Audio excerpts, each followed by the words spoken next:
Boa tarde a todos e a todas. Primeiramente, eu gostaria muito de agradecer o convite do Instituto de Biologia, parabenizar pelo aniversário, pelo trabalho que se faz aqui, pela boa pesquisa, pelo bom ensino, pela boa extensão que o Instituto de Biologia sempre faz. E por isso a nossa reitoria se sente honrada de estar aqui representada, de estar aqui com vocês. E eu estou com o papel de apresentar... Acho que sumiu aqui. De apresentar a palestrante dessa tarde, né?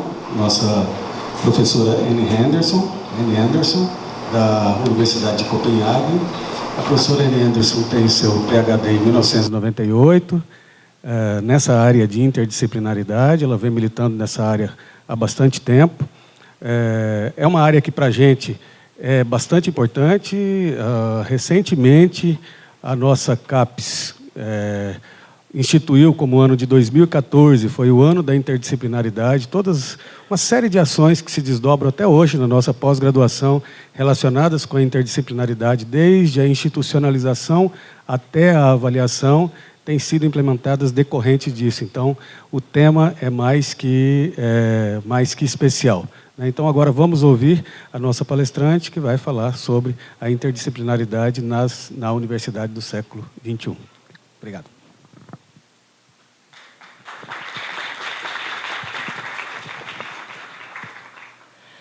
Thank you very much. And thank you very much to the organizers for inviting me to this fascinating event. I think we have a great program today and tomorrow, and also again Thursday and also Wednesday. And I'm just sorry that my Portuguese is not sufficient to really understand what is going on when it's entirely in Portuguese. My apologies for that. It's a wonderful opportunity to be at this event talking about relevant universities in the 21st century. This is something that is on the mind of any academic around the world these years. I also realize the special challenges that you're facing here locally, and my sympathy is with the university for the challenges you're facing. I hope that this kind of event where we can have a couple of days talking about teaching, education, research as investments in the future is something that can also help in the struggles you're facing and the arguments you need to give to politicians about making this extremely important investment for the future.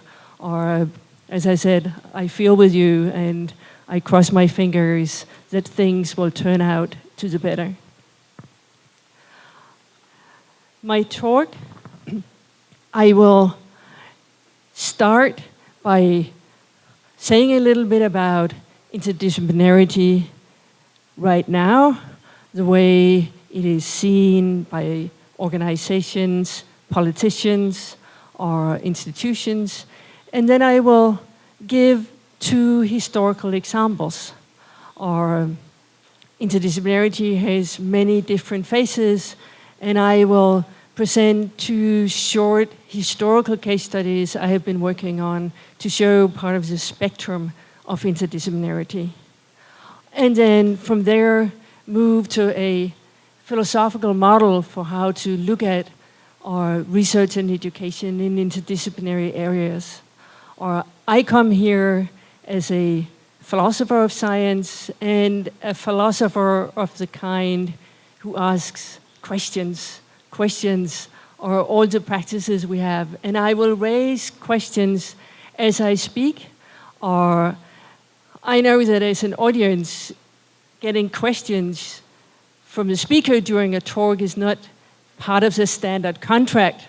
So instead of asking them as ordinary questions, I will have some slides where I say, here are some questions for reflections, discussion, and maybe they'll be useful, maybe it's something we can start thinking about over coffee and discuss then in the discussion period. So it's not going to be, now I ask questions, please. But listing up questions that I think are important for reflection. And I'll do that both about research and about education. And then in closing, when we approach the end of the talk, and you probably think that you have listened more than enough to my voice, I'll end with a short YouTube video advertising some tools developed by colleagues, especially a tool called Co-Navigator, developed at the University of Copenhagen for initiating interdisciplinary collaboration. But first, the situation today and all the calls for interdisciplinarity that we see. Why has interdisciplinarity become so important? Well, a lot of the problems that are facing us do not come divided according to disciplinary boundaries. Problems like the problems listed in the United Nations Sustainability Development Goals are problems of that sort that do not come according to disciplinary boundaries. How do we make sure that we get enough clean water for a growing world population? That's about geological structures, but it's not just about geological structures. It's also about how to clean it, about toxicology, about microbiology. It's about how we use water, so it's about culture, it's about social expectations. A lot of different disciplines go into to working on each of these sustainable development goals. There are also frequent arguments that many, sometimes it's claimed that most, significant discoveries have been interdisciplinary and that concerted action leads to better research. For all those reasons, we see in scientific journals or career advice about how to work or in interdisciplinary areas. We see from various academic organizations, here from the National Academy of Science, reports, white books about interdisciplinarity, how to promote interdisciplinarity, how to overcome the challenges related to interdisciplinarity. We see from a lot of the granting agencies our special focus on interdisciplinary research. Here it's from the US, from the National Science Foundation, but also in Europe, the European framework programs are supporting research, are also very keen on interdisciplinary research and have special areas for future and emerging technologies, for example, which they say this is living interdisciplinarity, or these are all research areas that can only be solved by working together across disciplines. We also see institutions being reorganized to accommodate interdisciplinarity. And this is, I think, the first slide where I'll be a little bit nervous because we have people here in the panel and in the audience from all over the world, and in giving this this goes on various places in the world, undoubtedly hit at institutions that some of you know better than I do, or Arizona State, for example, which has been through later or larger restructurings to support interdisciplinarity, and at its webpage says that we are number 4 in the US in promoting interdisciplinary research. Another institution is an institution like Stanford, where interdisciplinarity is also really a very important structuring issue for the university. These are universities that a lot of other universities are looking at and taking as a model in how they want to restructure both research and education. So there's also a lot going on the institutional level. If we look at our surveys of science, we can also see those institutions that map science our institute in Leiden that makes our bibliometrics, our assessment of research, create these maps of literature where they map out how does literature cite each other. And they get these increasingly connected maps where we can see a lot of things going across various disciplines. We can still see some areas where connections are very dense, but we see a lot of connections between those dense, previously disciplined areas. We also do see in bibliometrics those who study how do people collaborate. Oh, I have one more here on interdisciplinarity, which is our number of subject categories involved or in papers, where you also see an increase in how many different subject areas are referred to in papers, how that has developed from 1975 to 2005, that more and more papers get more and more subject areas. We also see an increase in collaboration, or this is taken from a paper published in Science in 2007 that shows the development from the 1960s and until the turn of the millennium, are showing how large a percentage of papers published in various areas were collaborative papers, where you can see science and engineering as the top line, going from around half of the papers published by collaborations in 1960 to 80% of the papers being collaborative published around the year 2000. And I'm sure that if you expanded this another 15 years, you would see a further increase.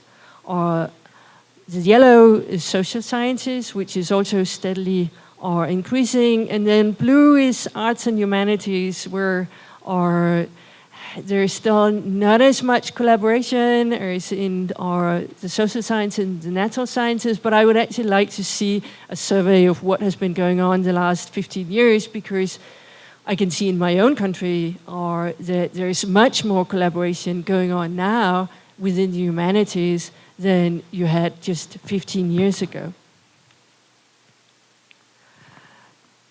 So these are all these good reasons for collaborating across disciplinary boundaries, that we have problems that come not cut out according to disciplinary boundaries, and also funding agencies willing to support it. Yet if we ask researchers and also students how they think about interdisciplinarity, we often get two different pictures. We get both a positive view on interdisciplinarity and a negative view on interdisciplinarity.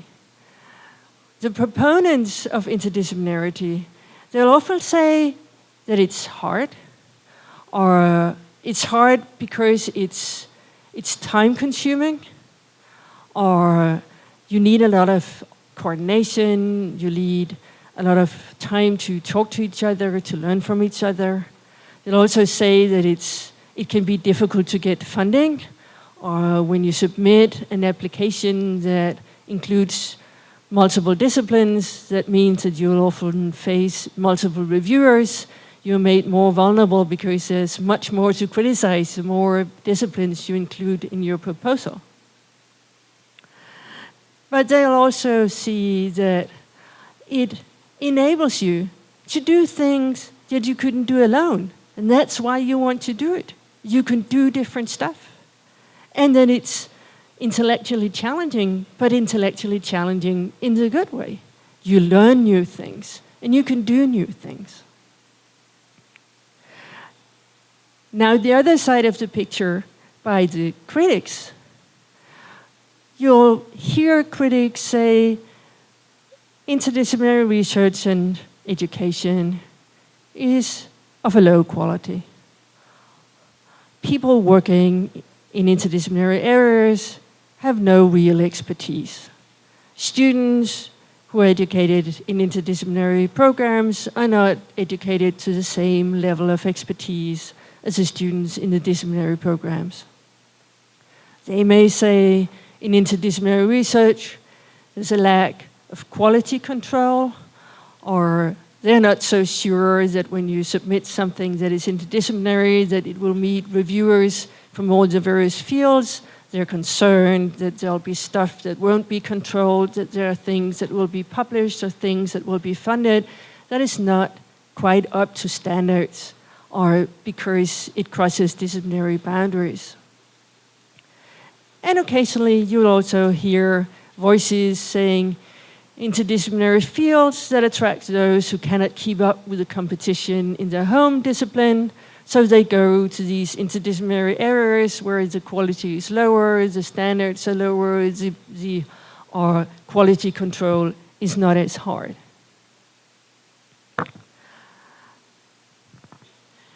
And part of my talk will address why do we have these two different sides to the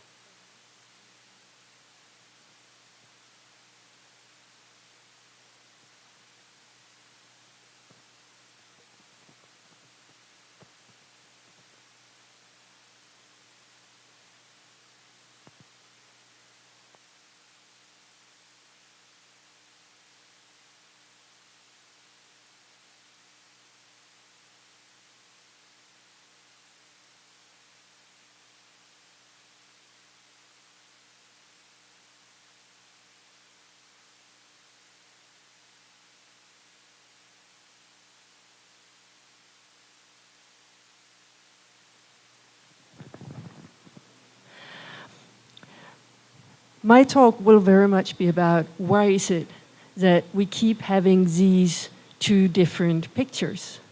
We have been talking about interdisciplinarity for a very long time. Interdisciplinarity was a hot topic in the 1960s. It was a hot topic in the 1980s. It was a hot topic around the turn of the century. It's a hot topic now. We keep having agencies saying we need more interdisciplinarity, and at the same time, we keep having also academics who are saying, no, we want the disciplines. We don't want this other thing. So where does this tension come from? But before I move to that, I will give two cases to show the many different faces that interdisciplinary work can have. The one about very broad interdisciplinarity, or an interdisciplinarity of a sort that is very open-ended. When you start, you know you have a problem, but you don't know what you need to solve it. And the other one, much more narrow interdisciplinarity with two neighboring disciplines who know very well which problem they're working at and how it is that they want to proceed in working at it. So I'll start from the very broad and open problem. That's a case that starts around 1980, where doctors in the San Francisco Bay Area report that they have encountered a number of cases of young men who suffered from several severe opportunistic diseases, or opportunistic diseases of the kind you get when you're severely immune depressed. So that means something you get if you're undergoing very hard cancer treatment, or if you're very old and have various other diseases, but not something you should suffer from when you're a man in your 20s. So just having a handful of cases is sufficient for these doctors to think, we have a problem, and we have no idea what this problem is. They start out with what is often called good old-fashioned shoe leather epidemiology, or starting out with those cases you know, trying to figure out what do we know about them. Is there anything common about them that can point us or to what this disease could be about? They found out They all have low T cell counts. That's not so surprising given the opportunistic diseases. They also find out that they're all homosexuals. So that's the epidemiology perspective. Or epidemiologists get onto this case, or they know from other cases or which factors to focus on, or they also start naming the disease according to the first factors or that they come across, or it's gay related, or it's something they have acquired apparently from that status, or so they think this is sexually transmitted, or it may be connected to the gay lifestyle, or many of them were visiting bathhouses, or so it's also something where they realize now they're moving into sociology, political science. If you want to do something about this disease, if you want to prevent this disease, you need to go into looking at the lifestyle, finding out what to do. One of the first suggestions that come up is to close the bathhouses, but this is the early 80s. It's a political climate where it's difficult to talk about sexuality. This is a group of people who have moved to a city where they finally feel that they can live according to their lifestyle, and then to have doctors coming in telling them, we have to stop this lifestyle because this lifestyle is killing you. It doesn't work because the group reacts with, you're just another bunch of people telling us that we shouldn't live the life that we want to live. Or epidemiology goes on, starts looking into could this be some kind of immune system overload because they've had multiple other diseases. They also find out that in the lifestyle or there is use of, it's called poppers, or particular substance that enhances sexual pleasure, or so toxicologists also get into it. And it's still under this heading of GRID, gay-related immune disease, that they're working. So these are the factors they're looking at. But what also happens is that they find out that it also affects other groups. It also affects hemophiliacs. There's apparently also something about blood transfusion.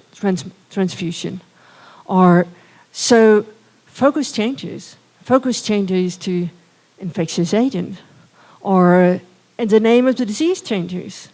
It begins being called AIDS, acquired immune defect syndrome. Virologists get in on the scene, or they recognize, or some of the picture, or the picture of who is affected, they recognize from hepatitis B, or in the lowest T cell count, they recognize from feeling leukemia. So for them, that's a completely different set of analogies, or that start, or popping up, and that they start to work on. And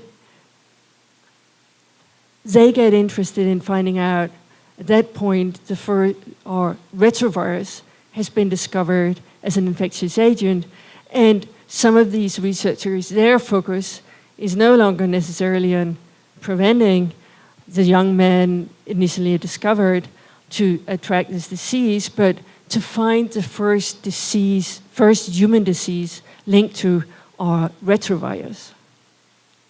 So what starts out as a group of men with a particular disease as the problem is also transformed into different problems as it moves from or across disciplinary boundaries. All these people, of course, work together in different degrees, and you can recognize the trajectory of the original problem, but it gets transformed in the process. So this is very open-ended. You start with one problem. You don't know how the problem is going to transform in the process. You don't know which expertise you are going to need as you go about solving the problem, but draw in more expertise as the problem develops.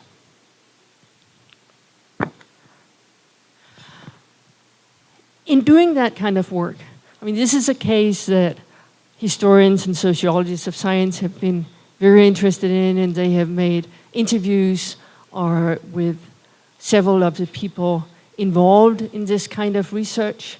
And here's a long quote. The important thing is highlighted with red, or it's an interview with one of the epidemiologists working on it, or who says that when he started, he was employed at the Center for Disease Control in the US, and described that the kind of epidemiology they were doing was a kind of quick and dirty epidemiology. We need to get results quickly.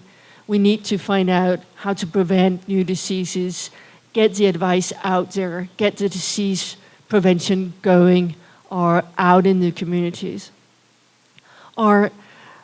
But it was also, it very quickly moved into very advanced epidemiology in close collaboration with virology and with people working on nucleic acid chemistry.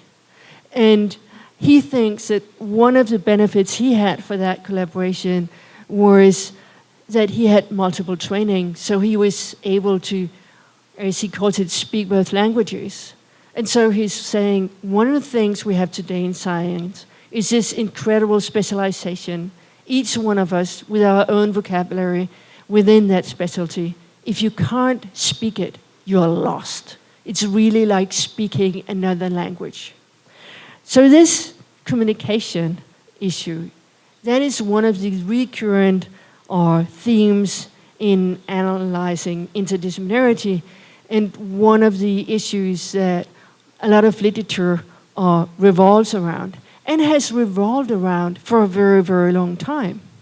The first quote here is from 1976, so 50 years ago. People were talking about communication and learning other languages as one of the crucial problems in interdisciplinarity, that to work in interdisciplinary settings, first, one must learn the observational categories of the other discipline, and second, one must learn the meaning of the key terms in the other discipline. Note that this would seem to allow one to interpret the problem in the other's terms, but stop short of the full-fledged knowledge of theory, modes of inquiry, and ideals of the discipline, which the disciplinarian himself would possess. So there's this idea of you should know some core concepts, some basic understanding, but not be as fluent as those who really come with that disciplinary expertise. The same idea you'll find widespread in history and philosophy of science, very much due to the historian of science, Peter Galison, who has made studies of interdisciplinary collaboration in something you might think is very narrowly disciplinary, high-energy physics.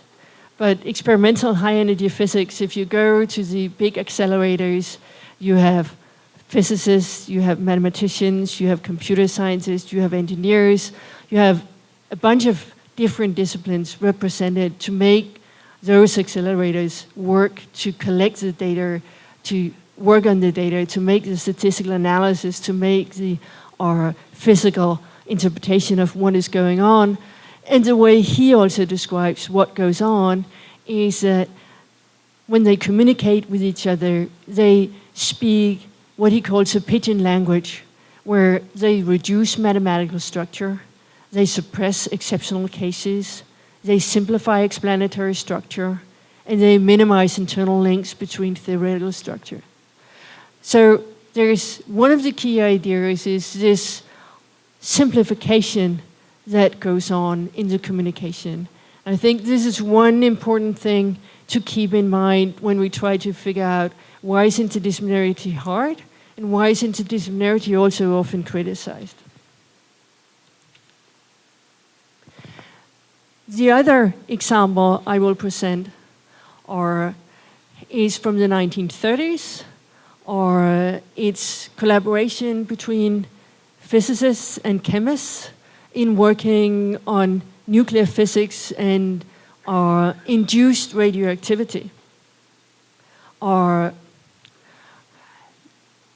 the 1930s, it was discovered that you can induce radioactivity if you bombard nuclei with particles, or the neutron had just been discovered.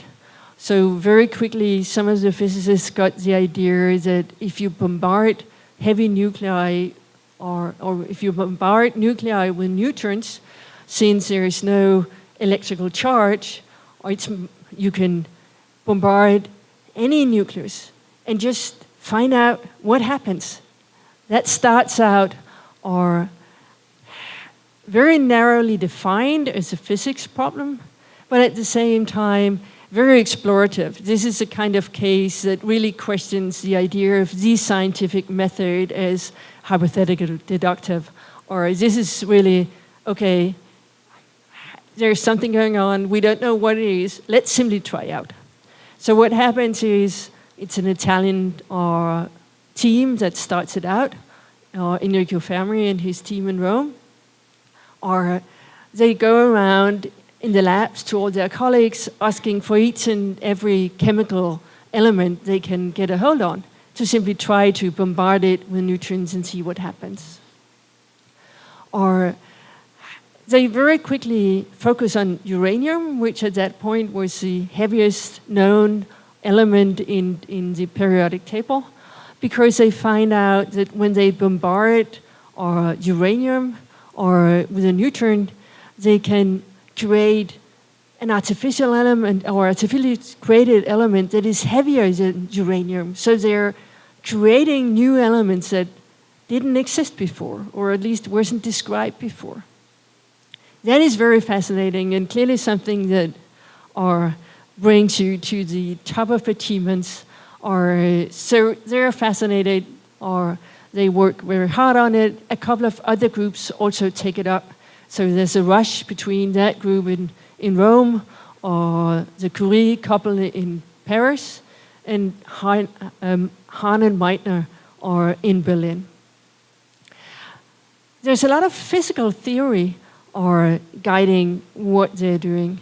The physicists have a theory of what goes on in the nucleus, and that theory tells them that when they bombard the heavy nucleus with a small neutron, all that can happen is that a small particle is set free. So they have sort of a classification scheme where they say we can create beta emission, and I apologize for the shift of computer, my Greek alphabet got lost. So to the right you have the beta emission, where you create new elements, you can capture the neutron. You can have other emissions where the element gets a little bit lighter. Here to the left, you have a figure from one of Niels Bohr's papers where he illustrates what is it that can happen when you have that bombardment. If the incoming particle has a very high energy, then you might succeed in getting multiple of the balls within the basin thrown out of the nucleus, so you might get several protons emitted or several electrons emitted.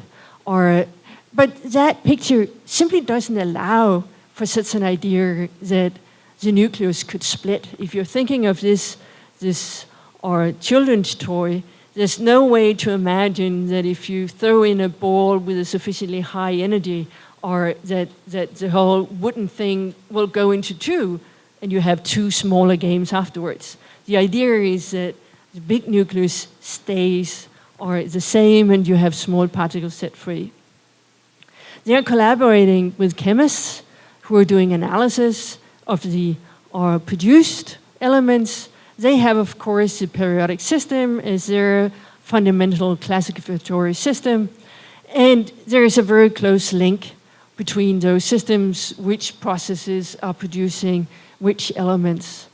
And it's a very clear division of labor. The chemists are making the analysis of the elements, and the physicists are making the models of which are processes to expect. They're working on that for a couple of years. Things get weirder and weirder, or they create longer and longer beta chains, which is something that energetically shouldn't actually be possible. So the physicists are making more and more creative models of what this nucleus could look like, that you can have these long chains. There is a German paper by a young graduate student who starts wondering, could it be that the nucleus has the form of a sausage? So there's this paper out there about the Kernwurst, or designed to explain how you can get such processes that shouldn't actually be possible. Then, at some point, something very dramatic happens, or the chemists are making an analysis of an element which is supposed to be radium. They're expecting that they have a particular alpha emission that should produce radium. They make the first set of analysis, which seems to confirm that it's radium, but then they make a second check, and they find out that it's barium, a much lighter element that doesn't fit into the classification scheme. So they write to the physicist. This is 1938, or the physicist was Jewish, so she had fled Berlin and was in Sweden. They write a letter to her that arrives on Christmas Eve in Sweden, where they're saying, we know that this is not, from a physical perspective, this is not possible. But as chemists, we have to tell you that this is what has happened.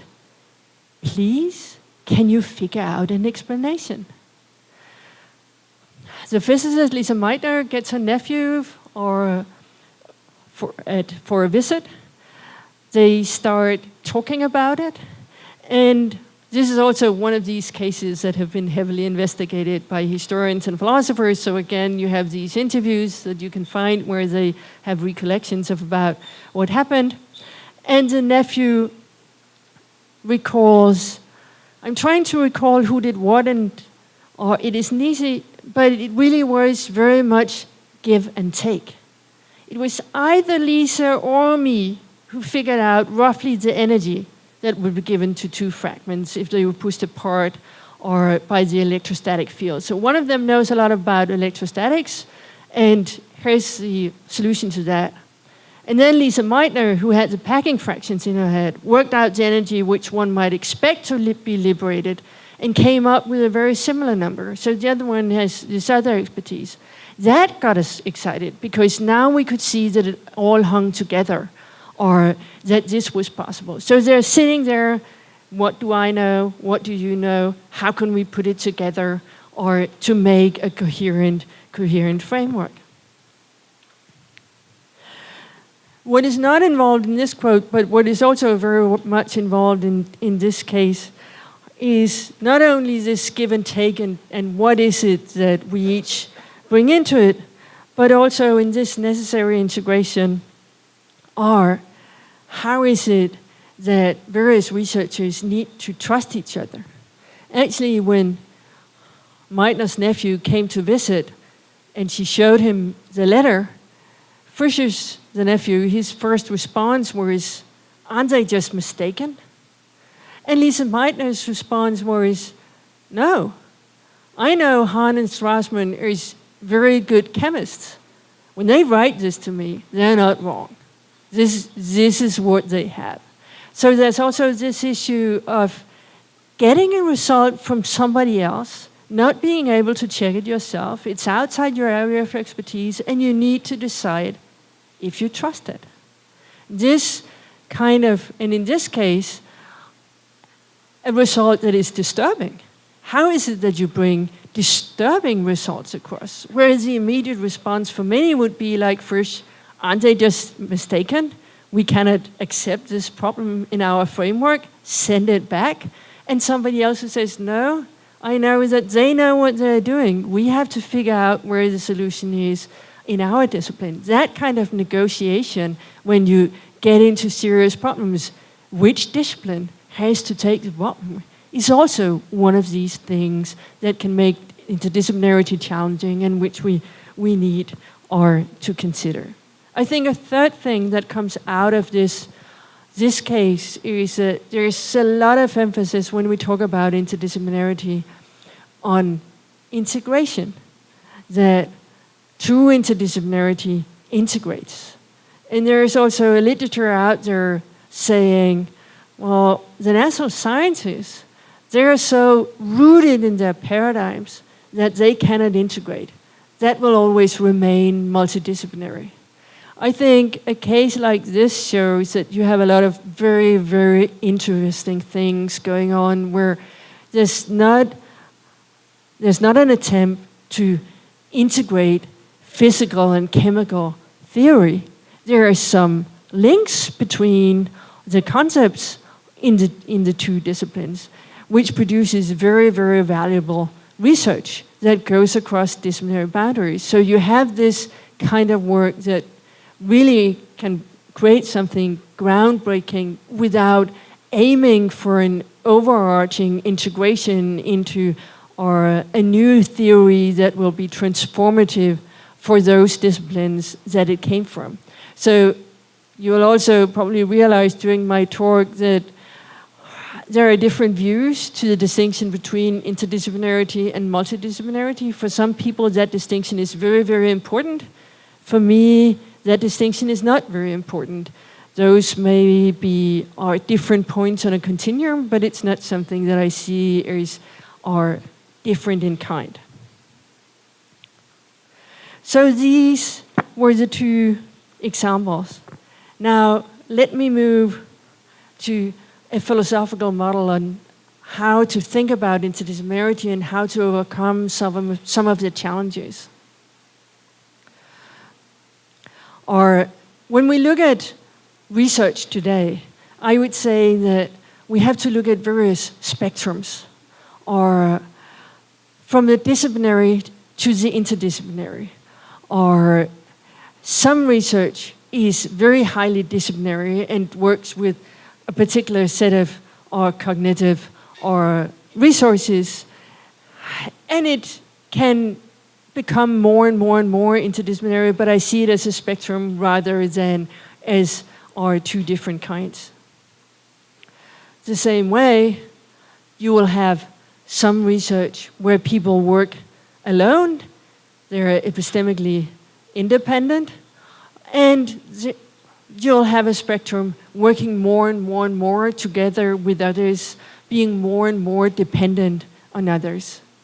And if you put these two spectra together, or I'll argue that you'll have 4 different ideal types of research activities. And I do call them ideal types because these are idealized pictures that we can use for thinking about challenges, but I'm not saying that these are 4 different categories with sharp boundaries. I will start from the disciplinary picture, and I'll start by describing how philosophers of science have traditionally analyzed disciplines and how that lays the foundation for some of the problems we have in interdisciplinarity. The way disciplines have traditionally been described, and that's by philosophers of science like Thomas Kuhn, for example, in his famous monograph, or Structure of Scientific Revolutions, and similar papers from him from that time, or scientists from a given discipline, or have all been through similar training. Or Kuhn came from the natural sciences. The way he describes that training is that you go to a lot of seminars where you solve a lot of problems, or there may be a professor or a teaching assistant who starts out showing an exemplary problem or how it is to be solved, and then afterwards the students are sitting there solving a lot of similar problems. And the point is that you need to learn to recognize families of similar problems. It's important for Kuhn that it's families of similar problems. You're not being given hard rules on how to recognize or how to classify the problems, but that you are learning to see this family resemblance between problems. And you can see that family resemblance in different ways, but the important thing is that you all end up with the same categories. So you all end up with similar resources in the same, that you all have the same ability in the discipline to recognize the same problems and to define how they are to be solved and creatively solve new problems.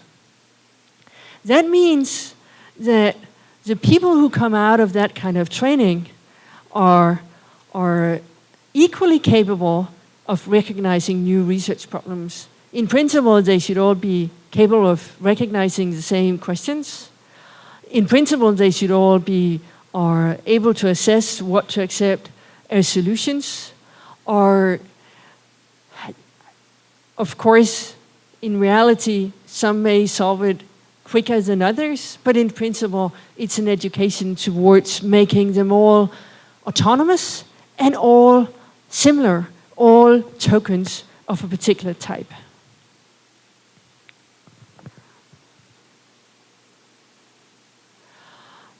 That also means because they're epistemically autonomous, they can each be held accountable for the work they're doing. They're capable of either working alone or checking what their collaborators are doing within the discipline.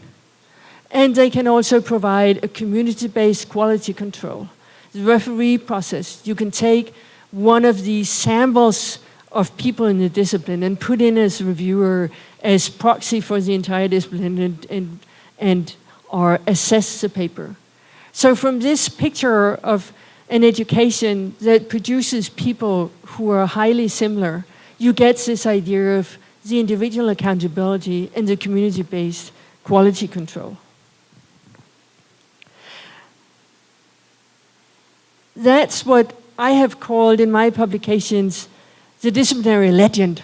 This idea that in the disciplines, through this education, we get the individual accountability and the community-based quality control. Later in the talk, I'll also say, I call it a legend because this idea that people really are autonomous or doesn't really hold. We all stand on the shoulders of the giants that came before, so nobody's really totally autonomous, but there is this idea of the individual accountability and the community-based quality control.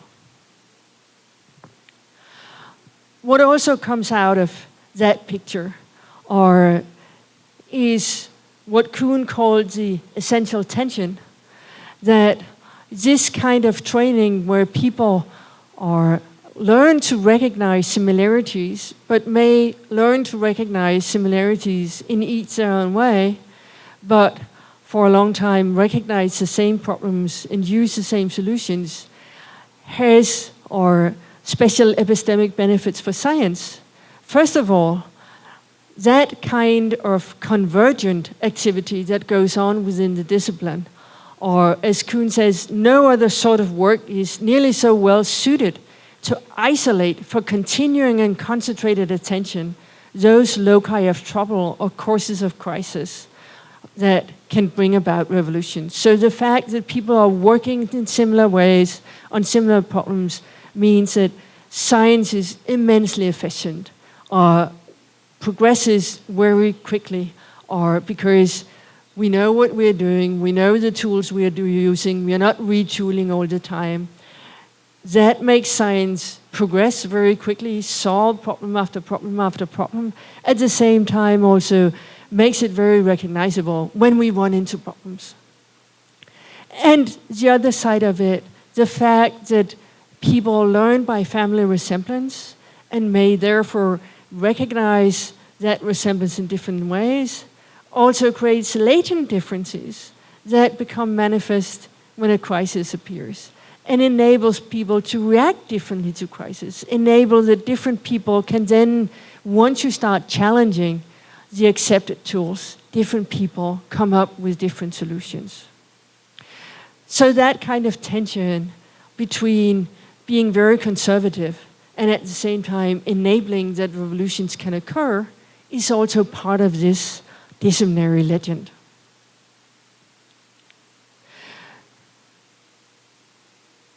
What I have also argued in some of my publications, and what I'm also still working on, is that this disciplinary legend is also part of what drives us in particular directions when we do education, and I'll come back to that later, arguing that often when we create new interdisciplinary educations, what we're actually doing is that we try to make people working in interdisciplinary fields omniscient, or enable them to again be epistemically independent. If you teach them all the various disciplines that is necessary within an interdisciplinary area, then again, we have this feeling that they have gained epistemic autonomy. They're again individually accountable. So that way of creating interdisciplinary education is often a drive towards actually coming back to this disciplinary legend that is so deeply entrenched in a lot of our thinking. But I'll come back to that later. Now, a lot of the research we have today, the collaborative research, whether it's disciplinary or interdisciplinary, is about people dividing labor among them. We're working on problems that an individual cannot solve by him or herself. We need to collaborate multiple people to solve it, whether it's because we need sufficient manpower within one discipline, or whether it's because we need a lot of different expertises, so we collaborate across disciplinary boundaries. And I'll focus here on the interdisciplinary case, where we have division of labor across interdisciplinary boundaries, where people are no longer tokens of the same type. So there is not the individual accountability. People are not epistemically independent. People need to rely on each other, or need to trust each other, cannot just check for themselves the results that they produce. And also, the community-based quality control is also challenged, because you can no longer take a few reviewers and say they work as proxy for the entire discipline in checking, or you need multiple people in with multiple disciplines. There's no longer the same sense of clarity and transparency in how quality control is handled in the interdisciplinary area. And if we look at which epistemic values drives us in different directions,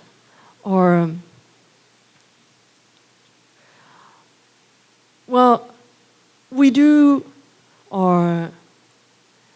want collaboration in order to divide labor among people, to move as quickly and as swiftly as possible, or to get epistemic work done. That's a driver towards collaboration. But at the same time, more collaboration also requires more coordination, or all these challenges that pushes back against towards the disciplinary direction. So there are some balances that we need to find in that sharing of knowledge. I was recently at a conference where I also talked about this kind of model, and there was a person there who said, I have found out that for my research, when I get beyond 25 people, it doesn't work anymore. the coordination gets too tedious and things slow down. Up to 25, I can see how I progress quicker as I upscale. But beyond 25, it actually slows down again. So there are some balances that we need to figure out in collaboration. The same goes crossing disciplinary boundaries, or on the one hand, we get access to a wider range of possible solutions as we include people from different disciplines. But at the same time, it also requires more weeding out. Having more solutions available also needs more checking, more finding out what direction do we then actually go, or more work in figuring out how to do the quality control. So that goes in the other direction. So we have efficiency pointing towards collaboration. We have individual accountability pointing back towards either the disciplinary legend or having people educated to be epistemically autonomous within interdisciplinary areas by knowing all the fields that they need to work in. Similarly, we have all the real-world problems pointing towards interdisciplinarity, and we have all the issues about sorting among our approaches and doing quality control pointing back towards the disciplinary end. If we take the two together, it gets even worse. We get a very strong drive towards interdisciplinarity, but at the same time, that also pushes us very far away from that legend that gives us this idea that things are more safe when it's disciplinary. So I think this is some of the reason for the tension that we are perceiving when we both see interdisciplinarity as very beneficial and very rewarding, but at the same time also have critical voices talking about quality control. What do we do about it? Well, if we start out in the research end, where especially accountability is something that has been discussed a lot. There's been a lot of discussion in the scientific literature about co-authored papers, as the number of co-authored papers have been steadily increasing. There's been more and more papers asking who is then accountable, or the demise of the lone author, who did what, or again questioning who is the author, with various views on how to deal with this question of accountability. And different solutions coming up. Actually, the solution that has been most widespread in the natural and biomedical or science literature has come out of the biomedical literature, or with people suggesting we need somebody to be the single quasi-autonomous knower, or suggesting that there need to be a senior guarantor, and such senior guarantors, they have to assure themselves of the integrity of the entire work and are accountable for the total work in its entirety. That's a lot to put on the shoulder of one person. If this is a truly interdisciplinary work, then who is it who can be the guarantor?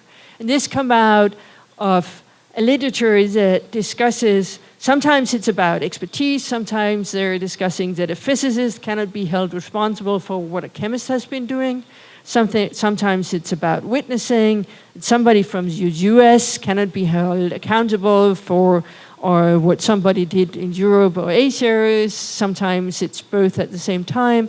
Yet, despite these challenges, it's this idea of there must be one person who is overall accountable that has been the main driver in the discussion. Interestingly, there are hints of a different way of going about it in the latest revision of the Vancouver guidelines, these guidelines that also comes out of the biomedical literature of which criteria you need to fulfill to be an author of a paper. it's not in the guidelines itself, but it's in the press release that accompanied or a new set of guidelines, where they suggest that in addition to being accountable for the parts of the work that he or she has done, an author should be able to identify which co-authors are responsible for other parts of the work, and this is a very important part, authors should have confidence in the ability and integrity of the contributors of their co-authors. This is in the press release, but this is not in the Vancouver guidelines.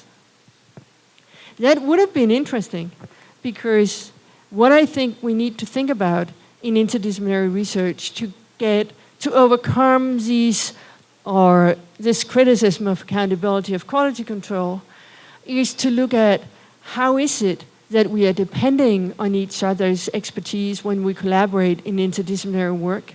How is it that scientists trust each other when they collaborate? And I'm taking this framework from a philosopher called Hartwig, who published this a couple of decades ago, or saying, well, this trust is there in science. Scientists trust each other a lot, although they have this idea of autonomy. And what we need to establish is that the trusting scientist must have good reasons for trusting, must have good reasons to believe that the collaborator that he or she is trusting is competent, has worked conscientiously, and has adequate epistemic self-assessment, that is, knows what he or she knows and knows what he or she doesn't know, that they're capable of saying, I don't know, when they don't know it. That's what Hartwig calls their epistemic character, and also know whether they speak truthfully, what Hartwig calls their moral character. And I have published on this in the EMBO journal, giving some kind of guidelines to what is it that we need to think through or when we are working collaboratively. And this is the first, or this is something we can think about or over coffee and maybe discuss or later on, or if you think about your latest interdisciplinary publication, or who knew what, or and how is that distributed? There are these contribution statements about who did what in the lab, but who actually knows which part of the paper, or are all those details of the distribution of knowledge declared, or who integrated the various parts? One thing is to write the contribution statements and say who did what in the lab, but how did you bring it together? Or were there group members who had expertise in all the fields? Did you learn from each other in order to integrate it? How did you come to the final conclusion? And are those integrated contributions reflected in the byline or by the contribution statements? And to move to the Hartwig framework, that also gives us new questions for training in integrity. We need to trust that it's competent and that it's truthful, what we get from other people in the group. On what basis do we trust? And what would be the warning signs that could make us doubt whether some work delivered by a junior colleague is not good enough? There we are doing mentoring. So there maybe we have a set of ideas of what is it we are looking for when we are mentoring, if what we see is good enough. But what about when we collaborate with senior colleagues? Do we have the same scheme going of checking whether it's good enough? And do we have the same or set of tools to use in asking our questions to the quality? So another thing, have you ever doubted whether a collaborator was truthful? Or how would you react if there were warning signs that would make you question? And how would you react if a student in your group indicate doubts about another student's competence or truthfulness? How do we deal with all these issues? I think these are important both to overcome that criticism that is raised against interdisciplinarity, and also because when we talk about integrity in science, it's often, again, back to the individual. What is it that the individual is not allowed to do? But those few people who are really doing scientific misconduct, we can give them all the integrity training we want. They're not going to stop from that. What is much better is that we all consider what is it we trust on a daily basis. Because if we are good at asking questions, if we are good at considering on a daily basis how it is we trust each other, then we can catch problems, also catch problems before they get large problems. There's a lot of research on student cheating showing that often when students cheat, they actually do not want to cheat. They just lack the necessary resources to do a good job. Or if the same holds as people move into research, that would mean that being good at asking the right questions and catching people at the time where it's about lack of resources, lack of cognitive resources, we may stop things before it goes into actual misconduct where people are cheating more deliberately.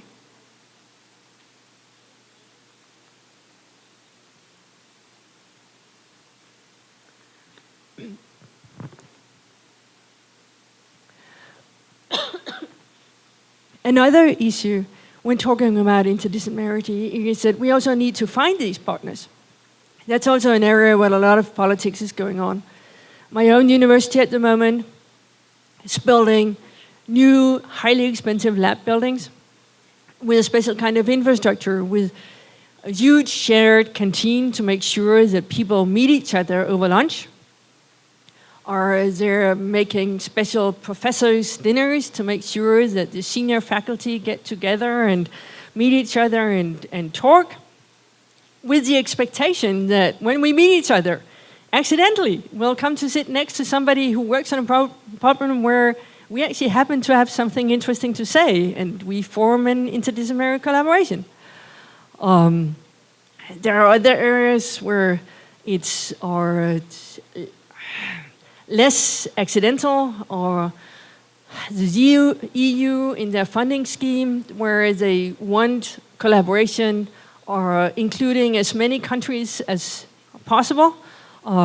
They set up databases where you can search for partners in different countries. You know, when you apply for money in the European Union, you need to have an equal or geographical distribution. Often North Europeans know each other better than Southern Europeans, so suddenly you sit there with a good consortium thinking, we need an Italian, So you go to the database and you search for an Italian and you send out an email, and often they write back, why should I? If you get an email out of the blue from somebody you never heard about, would you be part of our consortium? A lot of people say no. So one of the things that is happening at the moment is that there's this idea that these infrastructures can make us find each other as partners. But we actually know very little about how is it that partners find each other. So that is another of my slides. And I'll jump this one because I can see time is running. But have these questions. How is your research organized? Is it, then I cannot skip it. The rockets, where you have one or two PIs at the top, an intermediate layer of postdocs, and then a huge fuel tank of PhD students, or that provides the energy that makes the rocket go, or star groups, which is an organization of more equal seniors are collaborating on a topic. A lot of funding, or in Europe at least, clearly prefers the rocket model, prefers a few outstanding PIs, who shows that this is my agenda, this rocket is going to drive, and I'm going to train all these PhD students and have all these postdocs manage them, and we'll fly to the moon. And those are researchers who are organized more in star groups or suffer and have difficulties getting the large-scale funding. And we don't know what comes out of that kind of distribution of our funding. So another set of reflections is, how's your research organized? Do you work in rockets? Do you work in star groups? And how did you find your collaborators? What made you want to collaborate with new people? Is that from sitting next to each other in the lunchroom? Or does it take more? Or how well do you need to know people in order to initiate collaboration? What does recommendation from others mean? What does institutional affiliation mean? What does geographical distance mean? Now I can see I have 5 minutes left. Or education. All over the world, we are talking about how to get interdisciplinarity into higher education. Or that's done in many different ways all over the world, from our having general education in the US, where students take courses in a lot of our different disciplines, but where there are very many different models on whether it's integrated or whether it is just distribution requirements, or special courses for engineers in an institution like our ETH, where there is a humanities social science department offering special kind of humanities courses for those people. There are in my own country, there are mandatory courses in philosophy of science to teach people how to reflect on their own discipline. So there are very many different models going on. I already said this thing about the danger in some kind of interdisciplinary education, that what we're actually trying to do is to make the interdisciplinary area disciplinary again, as we have sometimes done. Biochemistry was something new and interdisciplinary 100 years ago.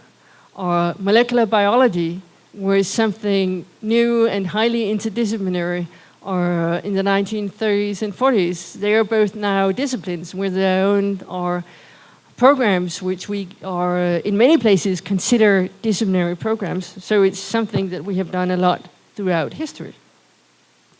However, what we rarely do, and I'll jump here, what we rarely do is to look at how is it that collaboration is done, and very deliberately train to different kinds of collaboration. Or this is a figure taken also from a paper back in the 1970s, people studying interdisciplinary research, Rossini and Porter, who looked at different projects and how they were organized, and saw that there were some groups where there was very intensive group interaction and people learned from each other. So then in the end, they were equivalent and they could create knowledge that was held by everybody in the group. There were other groups where there was pairwise interaction between the leader and other individuals. So the leader acquires the knowledge and synthesizes the findings, so it's very much the leader who's the holder of the knowledge in the end. And there was a third kind where there was pairwise interaction between the experts in the group, and then somehow they formed an interrelated analysis, but where it was more unclear who is it actually who's holding that knowledge that comes out of that kind of interaction.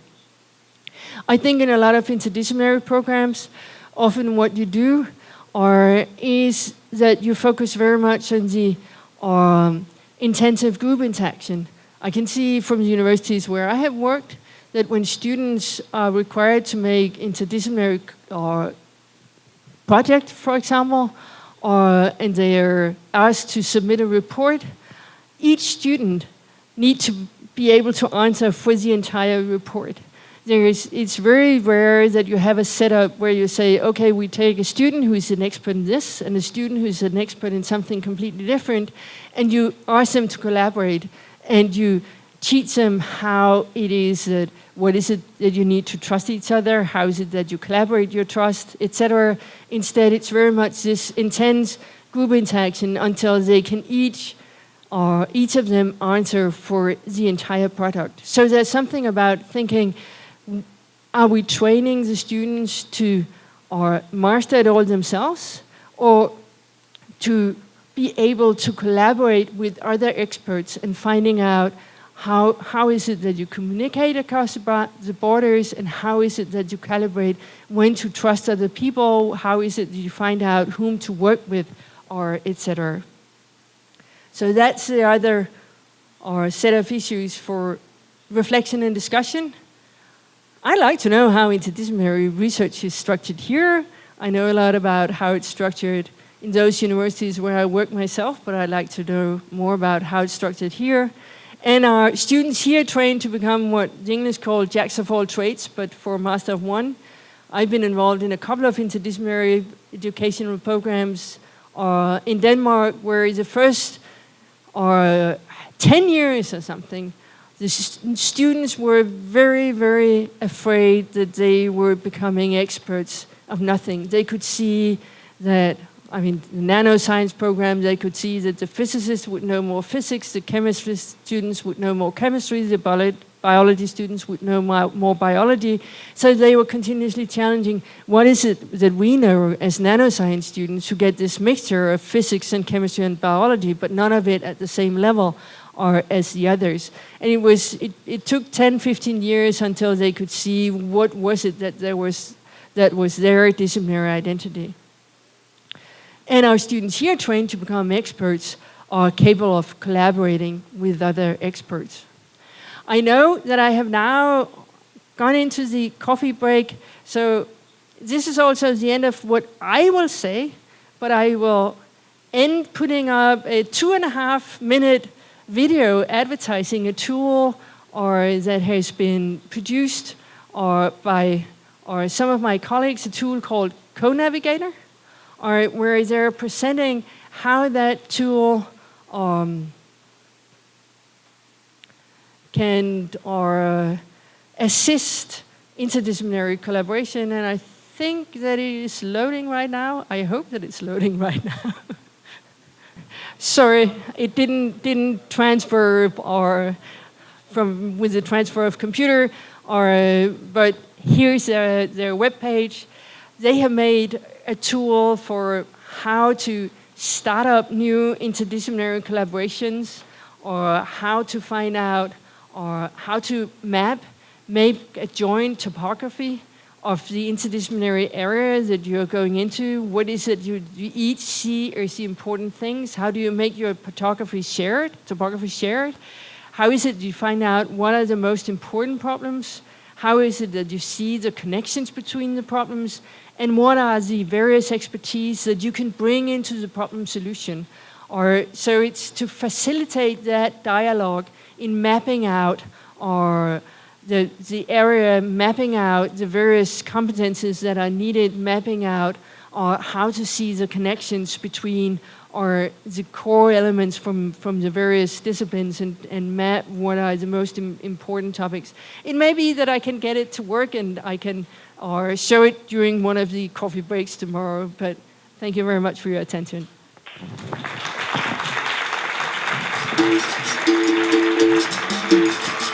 I'm very grateful I was invited. I think it's a wonderful opportunity to get together and talk about how the universities are developing, how we want to develop research and education. Research and education is an investment in our future, and it's the best investment we can make.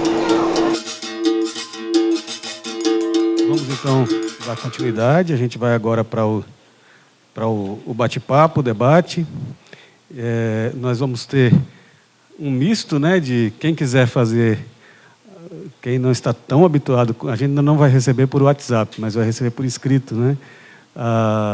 Quem tiver perguntas, e estão sendo distribuídos, acho que uns papéis para que vocês possam preencher, quem quiser fazer por escrito, quem quiser fazer as perguntas no microfone, a gente também vai ter uma distribuição aí para levar o microfone até quem quiser perguntar. Então, enquanto a gente está se preparando para essas questões, eu gostaria de fazer alguma consideração, alguma pergunta. Eu achei sensacional poder ter assistido essa apresentação. Gostaria de ter tido tempo para assistir as de manhã, assistir as demais, mas infelizmente temos outras atividades que nos impedem. Professora Hanne, a gente tem no Brasil algumas iniciativas de interdisciplinaridade que nós conhecemos melhor aqui. Claro, evidentemente que tem outras que pode estar fora do nosso alcance. Do ponto de vista da UFBA, nós temos cursos de graduação, eminentemente interdisciplinares, tanto no nome quanto em sua concepção, etc. Nós temos, inclusive, um instituto, que é um instituto interdisciplinar, né? E, claro, a interdisciplinaridade ela acontece nas outras unidades, etc., mas nós temos, na graduação, essas assim, de concepção interdisciplinares. Nós temos também, na pós-graduação, programas de pós-graduação que são interdisciplinares. Inclusive, a nossa agência, né, que nos avalia, a CAPES, não sei se é talvez a professora já tenha ouvido falar, ela tem uma área de avaliação que é uma área interdisciplinar.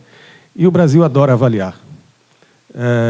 A gente tem uma cultura muito pequena, muito ainda incipiente de autoavaliação.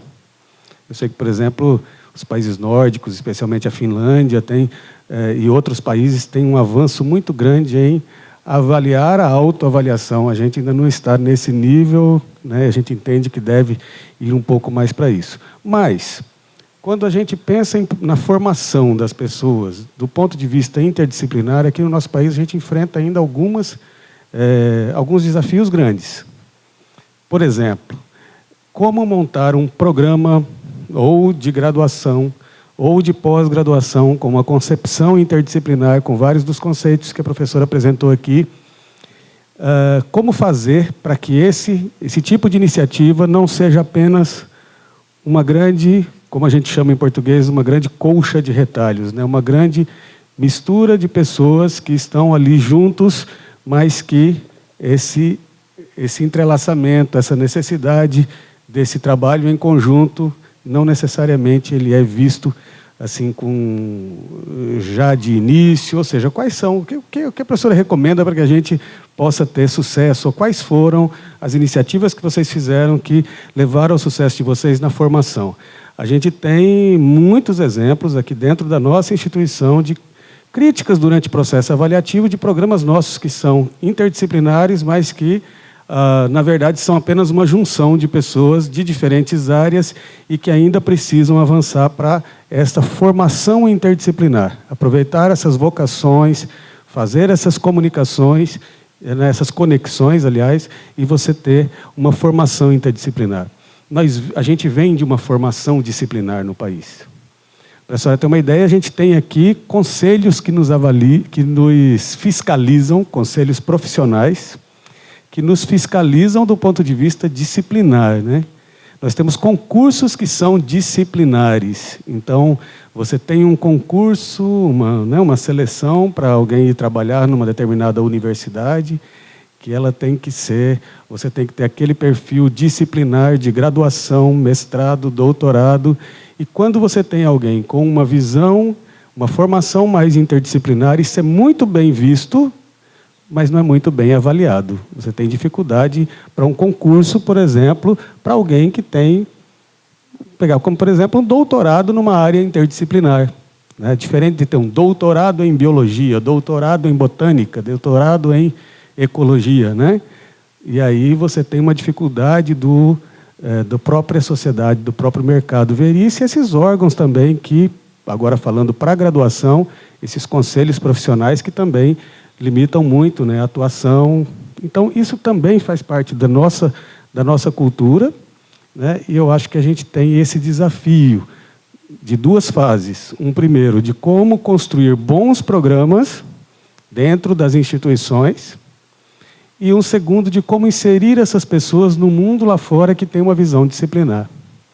Eu entendo que a nossa pesquisa ela é o elemento que a gente tem na universidade mais avançado na interdisciplinaridade, né? Os trabalhos em conjunto, né? É natural, você está ali o pesquisador com um desafio, você sabe que o colega ao lado, de repente, tem certa competência que pode lhe auxiliar, os grupos vão se formando, as redes se formam, e você consegue, a partir de visões interdisciplinares, mas com um bom trabalho em conjunto, criar algo, um conhecimento novo de forma interdisciplinar. Mas, resumindo, porque eu falo muito, esses dois grandes desafios, que são a formação interdisciplinar, e não apenas um conjunto de coisas, e a visão lá de fora, ou do mundo do trabalho ou da própria sociedade, de como absorver essas pessoas que têm essa formação interdisciplinar.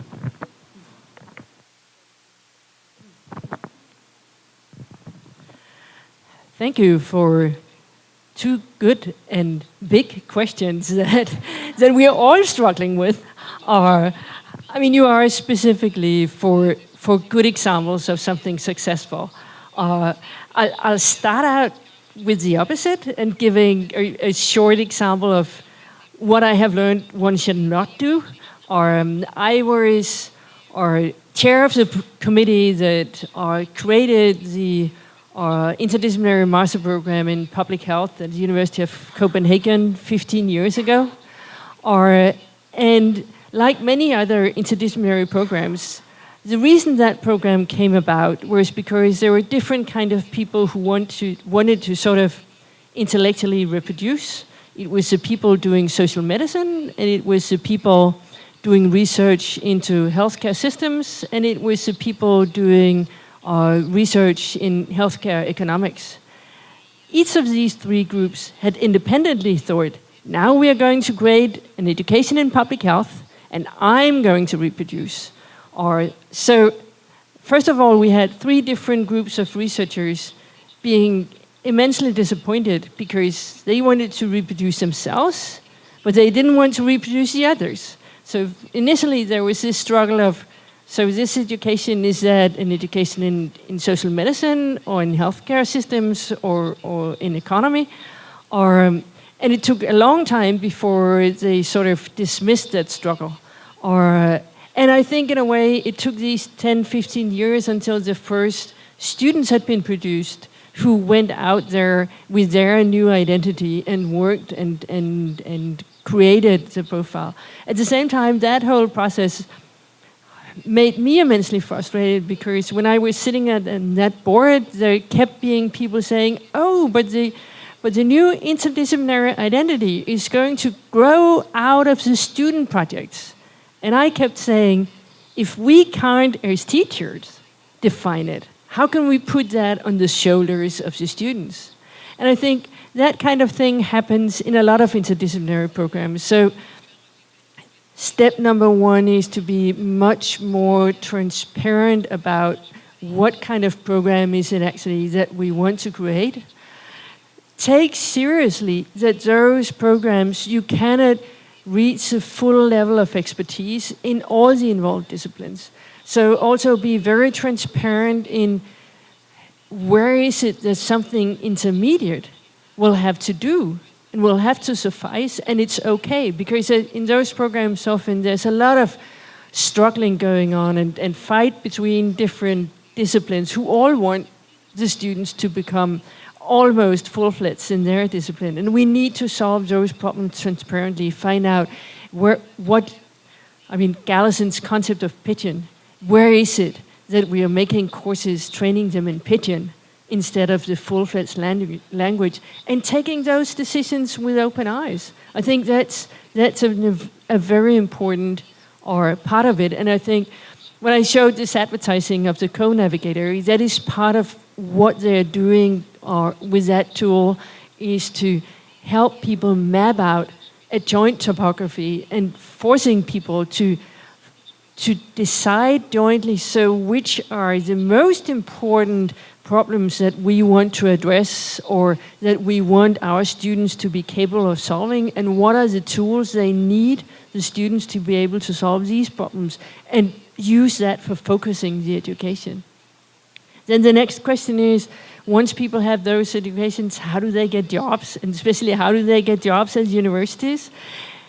And I think the internal mechanisms inside the university is so strong that probably the solution for these people is the same as it has been for underrepresented groups, whether it's women or other underrepresented groups, that you need strategic decisions from the institution. You need strategic funding for pushing those agendas, because otherwise those traditional forces are too strong. We need that strategic push, and strategic push comes best from money, unfortunately. But yeah.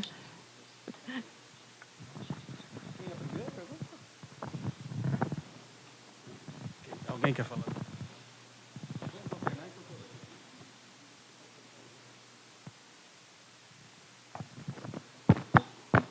Hi, Professor. Thanks for the talk. I'm a PhD in philosophy, history, and teacher of science here at UFBA. And I'm also working with my thesis. One of the themes is interdisciplinarity and collaborative research.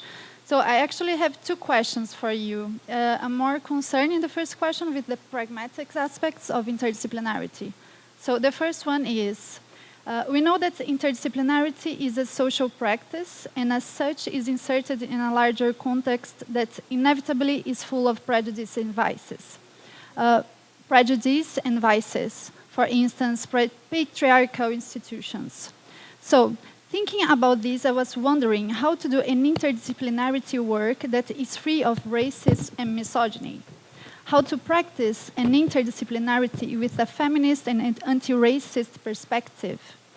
Because all of this prejudice can give a wrong illusion of power that will blur the goal of the collaboration.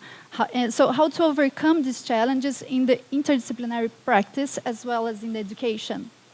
And the second one is more historical. I would like to know what you think about Thomas Kuhn's perspective of paradigmatic revolutions in individual disciplines, if it fits into nowadays sciences that works with intertransdisciplinarity, complex systems, big data, and so on.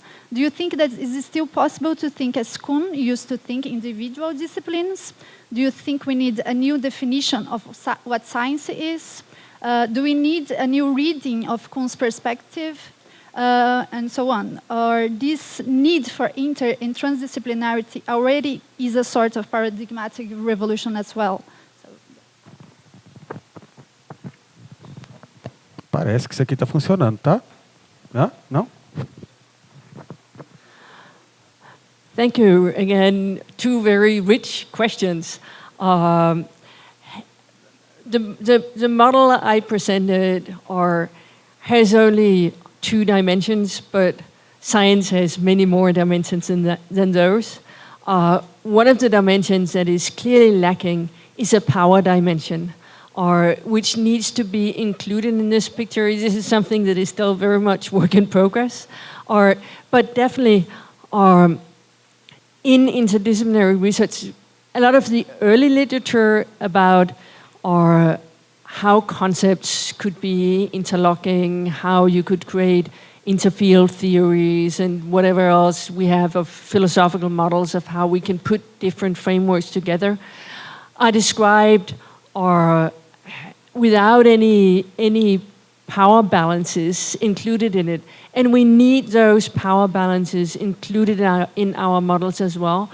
We do have a few people now who are working on how one discipline can try to conquer an area of somebody else, or the whole imperialism discussion.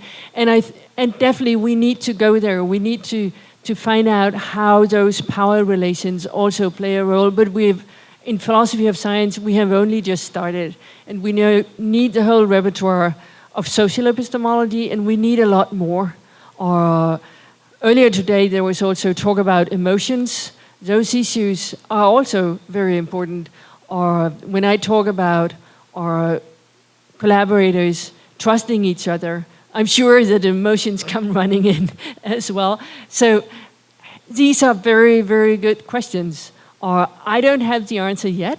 It's something I'm working on, and other colleagues are also working on, and I think we're getting much better in philosophy of science to get away from the purely abstract picture where there are no emotions and there's no power. Definitely there is, and we need to get closer also to sociology of science and have philosophy of science and sociology of science interacting.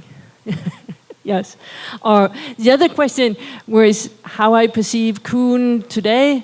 First of all, I think a lot of his picture of how science developed up until well into the 20th century is a description that has given us a lot of tools for thinking about science has been very useful. But it also suffers from the fact that it is old, and the cases he was drawing on were all even older, so there's nothing about interdisciplinarity in structure, for example. And when he finally started thinking about it shortly before he died, I think that he took the wrong route, because he started thinking about interdisciplinarity linked to incommensurability. But there's not incommensurability between different disciplines. That, in a way, he's destroying his whole idea of incommensurability by linking the two. So I think he has something very useful to say about disciplines, and something that we still need to understand about our ideal picture of disciplines and what it is that we are striving for when we are striving for that ideal picture. There may be nobody out there who's actually living that ideal picture, but in thinking why we're striving towards it, I think here is something useful to offer. And I also think that there's still a lot of disciplinary research going on. There's just also a lot of interdisciplinary research. But I think that both kinds of research can coexist. And I also think that the disciplines, I mean, it was said this morning that the disciplines will continue to be important, because there is also this firm disciplinary basis that needs to go into our interdisciplinary work also. So the future is probably a mixture of the two, and therefore there will be something still to be found in Kuhn, but it needs to be complemented quite seriously. Bom, eu tô as perguntas aqui de dois estudantes de pós-graduação. Ok. I have two questions here. A primeira é a seguinte: como este processo de expansão dos domínios disciplinares pode impactar a produtividade diante dos problemas de avaliação da qualidade dos trabalhos interdisciplinares? Essa é a pergunta.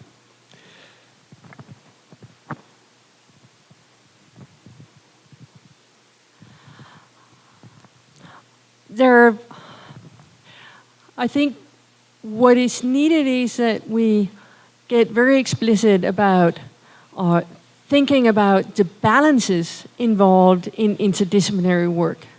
Or when we are doing interdisciplinary work, or it's to put resources together that are all needed in order to solve the problem at hand.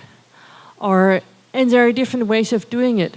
One way of doing it is a kind of mutual learning where everybody acquires the expertise, or almost the full expertise of all the areas involved. That is something that is extremely time-consuming. So on the one hand, we may need all the various disciplines, but that route takes an awful lot of time.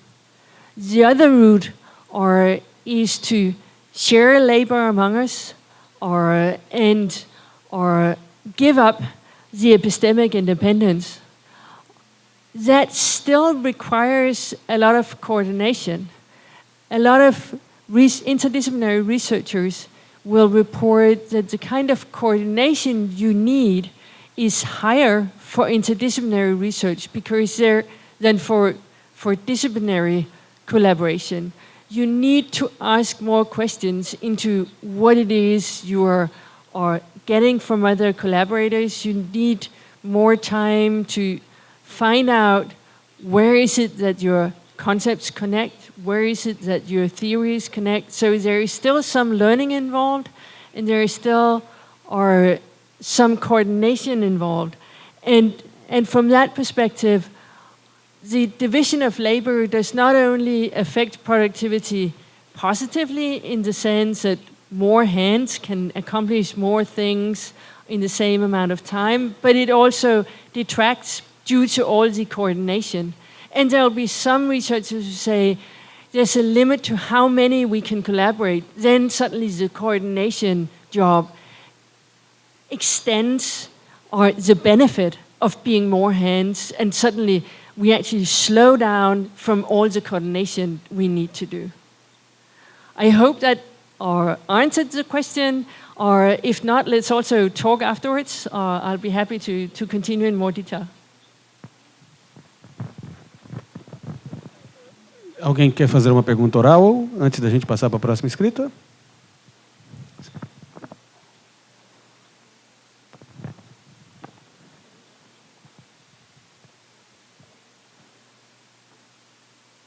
Thank you, Hanne, for your talk. It was really nice. I was wondering, because you make us thought a lot with your questions, and I was thinking, I'm an ecologist. I had a totally disciplinary training, and one thing that when I have this willing of going out of ecology, because ecology deals with the environment, there are tons of problems, and you start thinking, I need something more than just ecology to your first slide, okay? And then I was thinking, now what? What do I do? And at the same time, my university, the graduate studies in my university, it's ecology program, but they decided this new way of advising with co-advising committees. It started like, I think it's like 6 years ago, and I took this opportunity to start collaborating with people. And this was one of your questions, how you collaborate with. I collaborate with Carla. She is, she studied with me. We knew each other. I don't know. It's okay? Okay. So we knew each other for a long, long time. She went through an interdisciplinary area during her PhD, so she was much more used to that than me. And for me, it was easier because I could say, Carla, I don't know anything. Can you teach me, please? So it was much easier. And I'm very comfortable in the sense that I was not leaving ecology, but I have with this co-advisor committee the opportunity to work with people that can teach my students things that I don't know. So we have a committee, for example, with Carla, who has another background on education, so it's a totally different area, and was really successful. And now we have other committees with other students, some of them are here. And I think that it's a nice, but I would like to, the question is, this is not really interdisciplinarity in the sense institutional, in the sense of a program that is interdisciplinary. They are close disciplines that are fitting together, but at the same time, it's like they are ecologists. They are in a program.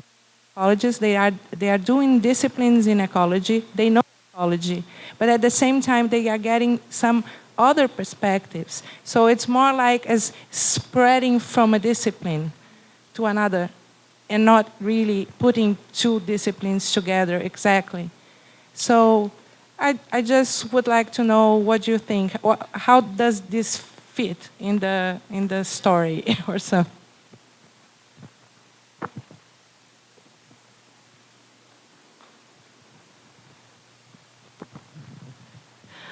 Thank you very much, and I think you point exactly to one of our concerns or challenges that many people working in similar circumstances are having, or because in the discussions of interdisciplinarity, there's been a lot of energy spent on defining what is multidisciplinary, what is interdisciplinary, and a lot of discussion of what deserves to be truly interdisciplinary and is multidisciplinary somehow not quite as good. And what I'm trying to say with this two-dimensional spectrum is to say, I don't see a distinction in kind. I see a distinction in degree. And I think the challenges we're facing are challenges of the same kind throughout the spectrum, but we may just be facing them to a different degree. If we collaborate two neighboring disciplines, then a lot of the calibration that has to go on comes quite easily because we do understand quite a lot of what the others are saying, or without extra training or without asking a lot of questions and doing a lot of checking. But the further the disciplines go apart, or the more we need to learn new vocabulary, the more we need to ask questions when collaborating, the more we need to ask for explanations. So from that perspective, it's the same kind of questions we need to ask, but it's just whether it's more or less. So from that perspective, I think that the whole discussion of interdisciplinarity or multidisciplinarity is leading us away from where the real issues are. And let's instead talk about how it is that we collaborate with each other across disciplinary boundaries. And then it's not so important whether we put a label on that says multidisciplinary or a label on that says interdisciplinary. Yes.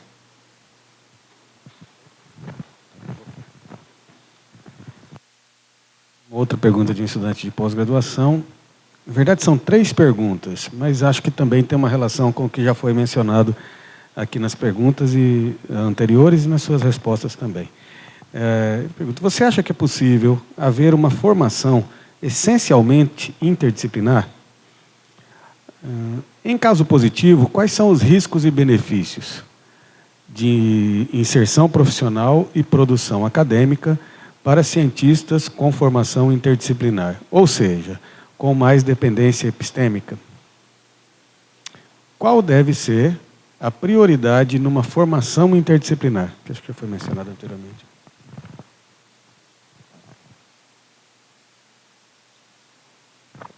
Esse não tem o nome. Ah, não, este tem o nome. É o anterior é que não tinha. É Karim. Karim.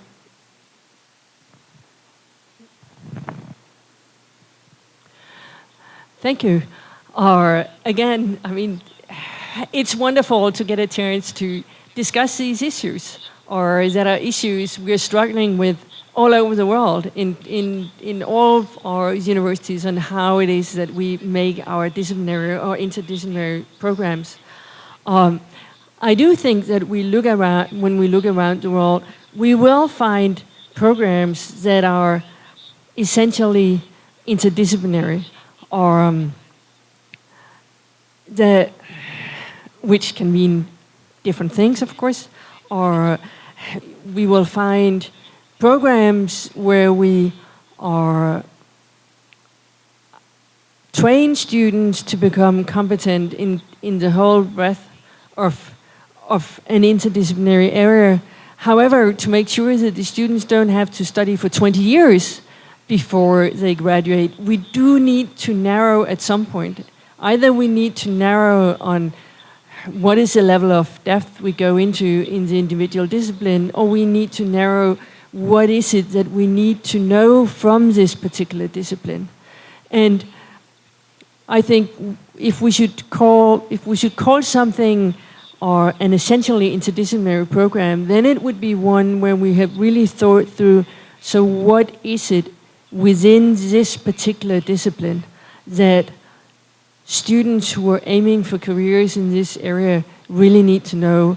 Or one of the programs I know from my home country are the programs in nanoscience, which usually includes physics, chemistry, or molecular biology.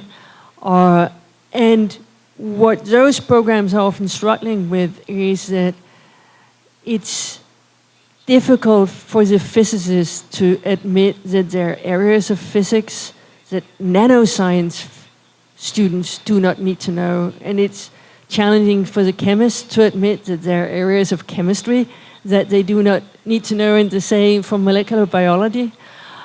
But it may be more important to say we focus on these particular areas of physics, chemistry, and molecular biology that they really need to know something about in order to work at the nanoscale. And then they probably don't need to know anything about planet formation or oceanography or whatever else goes into the usual physics program. But you can see every discipline struggling. They do not want to give up details, so they don't want to give like a mechanics course that doesn't have the same or level of details in the mathematical treatment. And they also do not want to give up which are all the subdisciplines that you introduce students to. But you need to give up either the one and say, okay, in this program, we go for training them in the pigeon, or you need to give up breadth and say, okay, in this program, we're training for the nanoscale. So those subdisciplines that go beyond the nanoscale, we don't cover that. But make that choice and make it very deliberately. Próxima pergunta.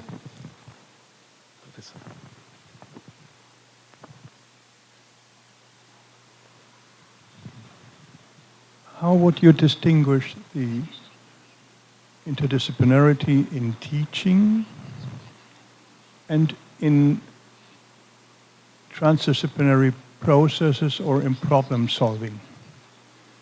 As in problem solving, you find an issue which is complex, and then you screen sciences. You look what discipline provides an answer. But if you have a student who doesn't know the disciplines, it's a different setting.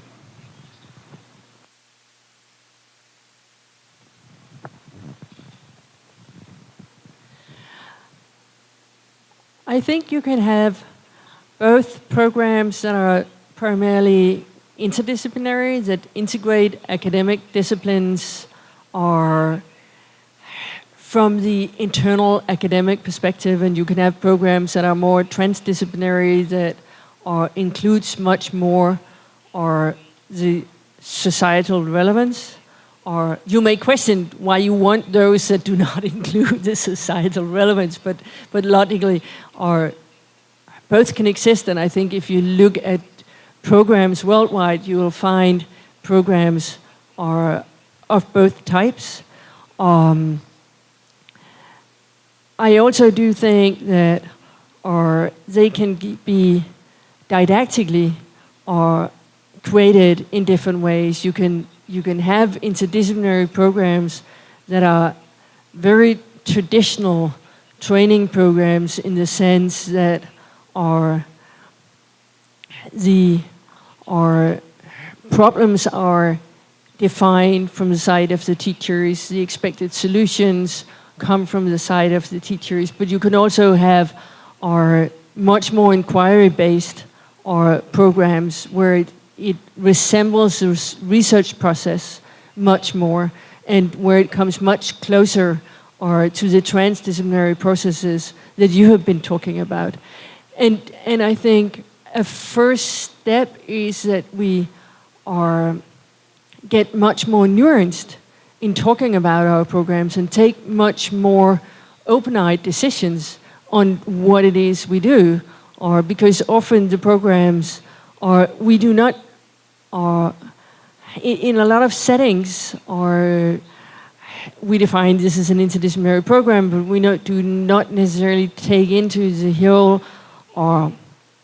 process of creating the program the very, very deep and fundamental questions on, is this as a program going to be inquiry-based and therefore resembling the research process much more? The reform universities and the whole problem-based learning movement has done it, but in a lot of the traditional universities, those issues do not necessarily come up at the program level. And that's where we need to start working, making sure that those issues get much more into the program level and taking decisions on the overall setup of the program.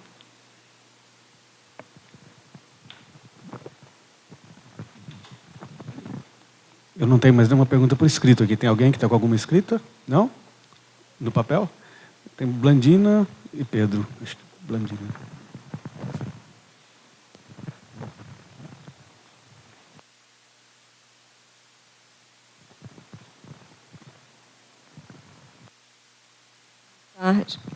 Professora, muito obrigada por sua palestra, excelente apresentação. Eu estava pensando, após a sua fala, as minhas experiências em pesquisa transdisciplinar, que eu conheça ou que eu tenha participado, normalmente surgiram de uma pergunta disciplinar. De uma questão que sempre alguém puxa, né? Alguma disciplina puxa, e nós vamos buscar parceiros, né? Que, de repente, possam ajudar a responder essa pergunta. E essa relação, normalmente, ela é assimétrica, né? Assim, às vezes é uma metodologia, um referencial teórico, um procedimento, né, que se pega de uma outra disciplina, né? Eu acho interessante até essa assimetria e acho interessante que a interdisciplinaridade ela surge a partir dessa necessidade. A partir do momento que a gente for institucionar a interdisciplinaridade, a gente não correria o risco dela se transformar numa disciplina?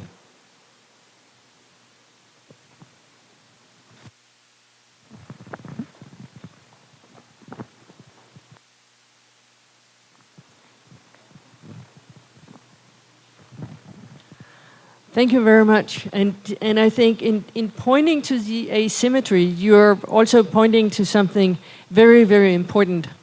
I had a graduate student who was working on group collaboration and interviewing both disciplinary and interdisciplinary group members on their collaboration. And when she talked to the interdisciplinary group members about what made them collaborate and what was a good collaboration, most of them would say that a good collaboration is one that is, they didn't use the word symmetrical, but they would use phrases like, that it had to be equal, that had to be something for all of us, that it wasn't somebody else taking the upper hand, or that it wasn't one or taking the decisions over another. So I think for a lot of researchers, this sense of being equal partners in the collaboration is something that is very, very important. And I think perhaps sometimes when we have been talking about the need for integration or how interdisciplinary collaboration is only truly interdisciplinary if it integrates things, maybe sometimes we have been confusing the cognitive integration from these power relations and whether it is symmetrical that all partners get something out of it from the perspective of their discipline, or that is important, rather than the importance of integrating the disciplines in a way that transforms the disciplines and creates something unified in the end. Or it could well be that the real importance are much more tied to these power relations and the need for symmetry in the collaboration, because nobody wants to be the service science. Another way of phrasing it is also the case I presented with the physicist and the chemist. I think what is important in the symmetry is to be able, when you recognize anomalies, that you are in a situation where you are capable of having this negotiation of where does this anomaly belong, that you're equal partners in the sense that you can address that and find out whom does it belong to. Then that there's not predefined one discipline that has the upper hand that can just say, oh, we're the physicists, we're the theoretical people, we know best, so please, chemists, if you say there's something wrong, go home and solve it. It's your problems. We don't want to hear that it could be our problem. But that there is this openness for the negotiation. We have a problem. We jointly have a problem. Where does that problem belong? That I think, is one of one of the important test points of an interdisciplinary collaboration. If you encounter a severe problem, are you in a situation where you can have this negotiation of where the problem belongs? I think that answered the first part of your question, but I've forgotten what the second part was. You had a second question.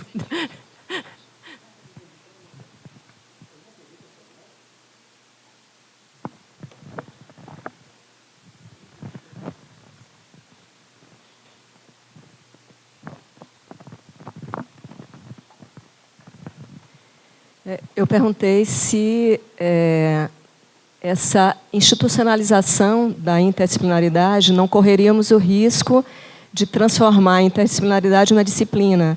Então, por exemplo, no exemplo que você mostrou de química e física, de repente uma fisicoquímica ou, enfim, emergir aí uma outra disciplina que é interdisciplinar.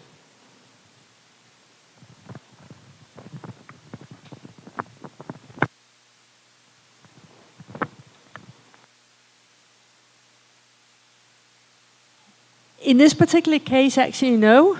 Or that continued to be interdisciplinary collaboration between physicists and chemists, and then as it went into other kinds of nuclear or use of or as the energy released, or various other people were also involved. But you're right, in general, there is this tendency for interdisciplinary research areas as they grow bigger and more successful, or there is this tendency to want students who can overcome some of the barriers that you're facing yourself, and therefore this desire to create new programs for making life for the next generation easier with respect to those hurdles you are facing yourself in having to speak pidgin or trust others or having extra issues coordinating. Often interdisciplinary educations are created to make sure that the next generation get an easy start into the interdisciplinary area. And in some areas that have established themselves as so big and so profound, it makes a lot of sense. But in other areas, it may be more a period of time that we're working on those issues, and then to create an education may actually be the wrong direction to go. And I'm not sure I have a good answer on when it's the right time to create such an education and when it's not. But I think in all cases, it's something to consider. Why is it that in this case, we want the next generation to be different in a way from ourselves, and not having to collaborate with the same kind of people that we are collaborating with ourselves? Why is it that we think it will be better for them to be of a different kind? And in those interdisciplinary programs I've been involved in, that has actually never been asked that question. It has always been taken for a given. It will be a good thing to make the students start out with all the knowledge that we have had to acquire along the way as we developed into this research field. But asking the question, why, I think, will be very useful. Also, if you end up creating the program, for finding out how is it that the program needs to be focused.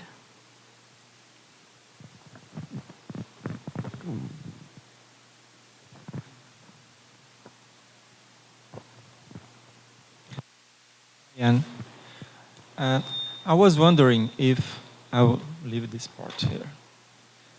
I was wondering if the philosophical modeling of the relationships between disciplines could be used to model also the relationship between science or a scientific discipline and cultures outside science.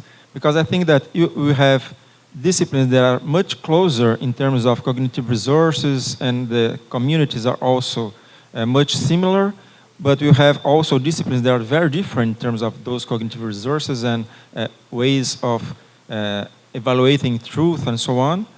And maybe with some disciplines and some social groups, the modeling could be the same.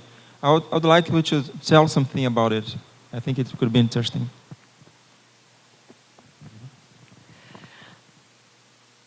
I think you're absolutely right. I also think that there is a philosopher, I've seen too many big-scale philosophical models that wanted to accommodate everything fails. So that's why I've also tried to limit mine so far. But I think you're absolutely right that it could be extended. Or when I'm talking about cognitive resources, those could also be cognitive resources that lies outside a scientific discipline, or where some of the thinking might start to differ is that it will have to be thought through what lies in the disciplinary picture Kuhn's model and the kind of cognitive resources you acquire through a university education also comes with this whole idea of the discipline, or also giving the quality control of new contributions. And it needs to be thought through what is the equivalent as we move outside of the academic areas. So I think it can be extended, but I can also see that there would be more work to be done with respect to these issues of quality control and how quality control is exerted as you move outside of the standard academic picture. Or that does not mean that there is no quality control, but it just needs to be analyzed thoroughly how it is exerted and how the various forces that work or within academia, which forces work outside academia, because they may not be the same.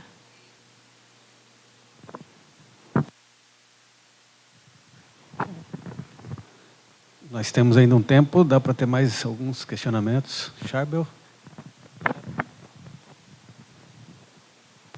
Yeah, mine is a bit of a follow-up on what Pedro said. Is the question when we go to work with other stakeholders, when we are going to work with other stakeholders who are not in the academic circles, the problem becomes much more complex because we don't share much of the ontology, we don't share much of the epistemology, not the methodology, not the values, the axiology. So I have been working with a Dutch researcher, David Ludwig, who has been arguing that we need a model. We need a model of intercultural dialogue that allows us to deal with all these possible conflicts and difficulties of interchange, because otherwise we can follow back into some pitfalls that we have experienced in the relations between science and other cultures, like neo-colonialist perspectives, utilitarian perspectives. And to have a proper intercultural dialogue, we need the work of philosophers who propose a model, not only philosophers, but a group of people who propose a model for the possibilities and limitations of this kind of dialogue. Interontological dialogue, for instance, it's one example. So I'd like to ask you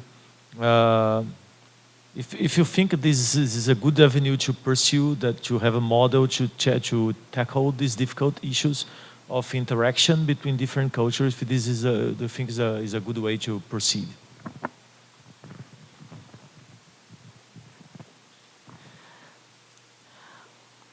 I think such a model provides a good starting point for analyzing what goes on and in helping us devise the tools that can help us overcome the various challenges. When you just phrased your question, I came to think of earlier today, there's also been talk about different values and how different disciplines have different values, but also when we move outside of the academic realm, then there will also be different values. And the different values is also often part of what creates communication difficulties and create difficulties in finding joint solutions. So I think my model is also short on the models. I'm just saying that we need the various resources to interlock, and so far my model doesn't say much about how it is it interlocks, and it doesn't say anything about how it is that values and different value systems affects it, which is definitely a crucial component and will also be a crucial component in modeling then or going outside the academic disciplines and having collaboration or outside of academia. Definitely our differences in value systems will be very important to analyze through, and finding out how is it that we create dialogues where we learn about each other's values and find out how it is that we find our joint solutions given the value differences that we may also be facing.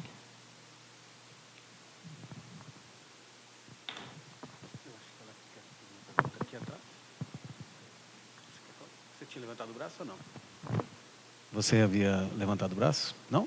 Não? Ah.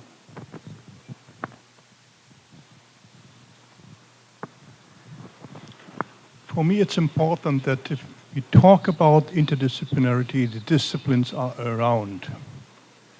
So if you teach a student who doesn't have any disciplinary matrix, you can't go for interdisciplinarity. But this is only my opinion. I remember 20 years ago in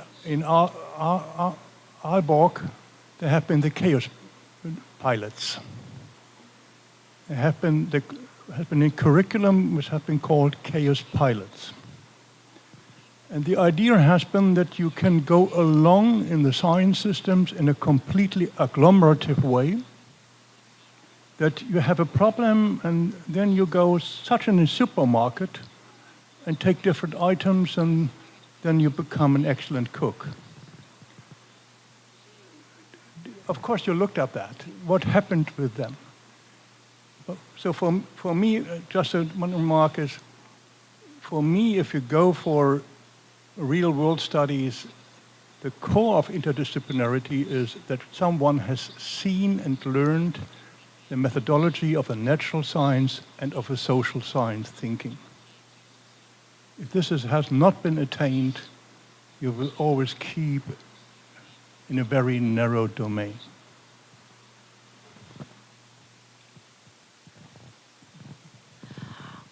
The chaos pilots that was in Aarhus, and they were never part of the academic system. They've never had anything to do with universities. And I think most university people will say, oh, thankfully.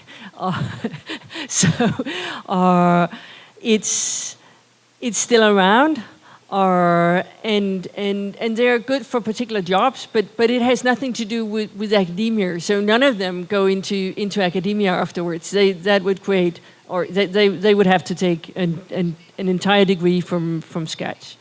What I can also see in my country is that now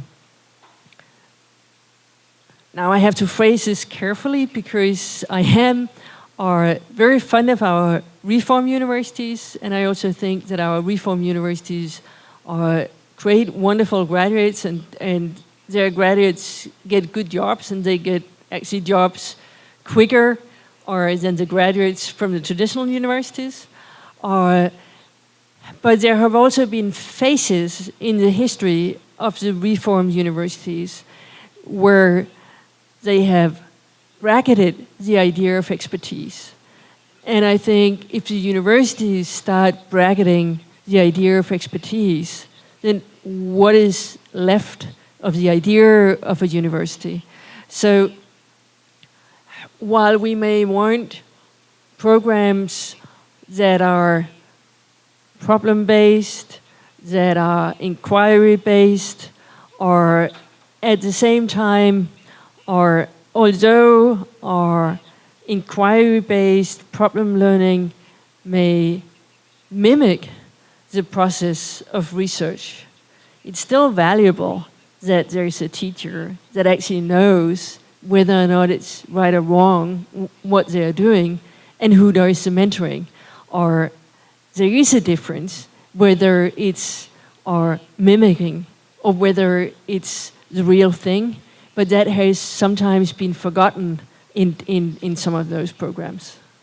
But please, if you ever speak to anybody from the reform universities in Denmark and refer to this, please also refer to all my... they're creating good educations and good graduates, but in their history, there have been phases where expertise has been bracketed too much. Ainda temos mais 10 minutos. Se alguém quiser fazer mais algum.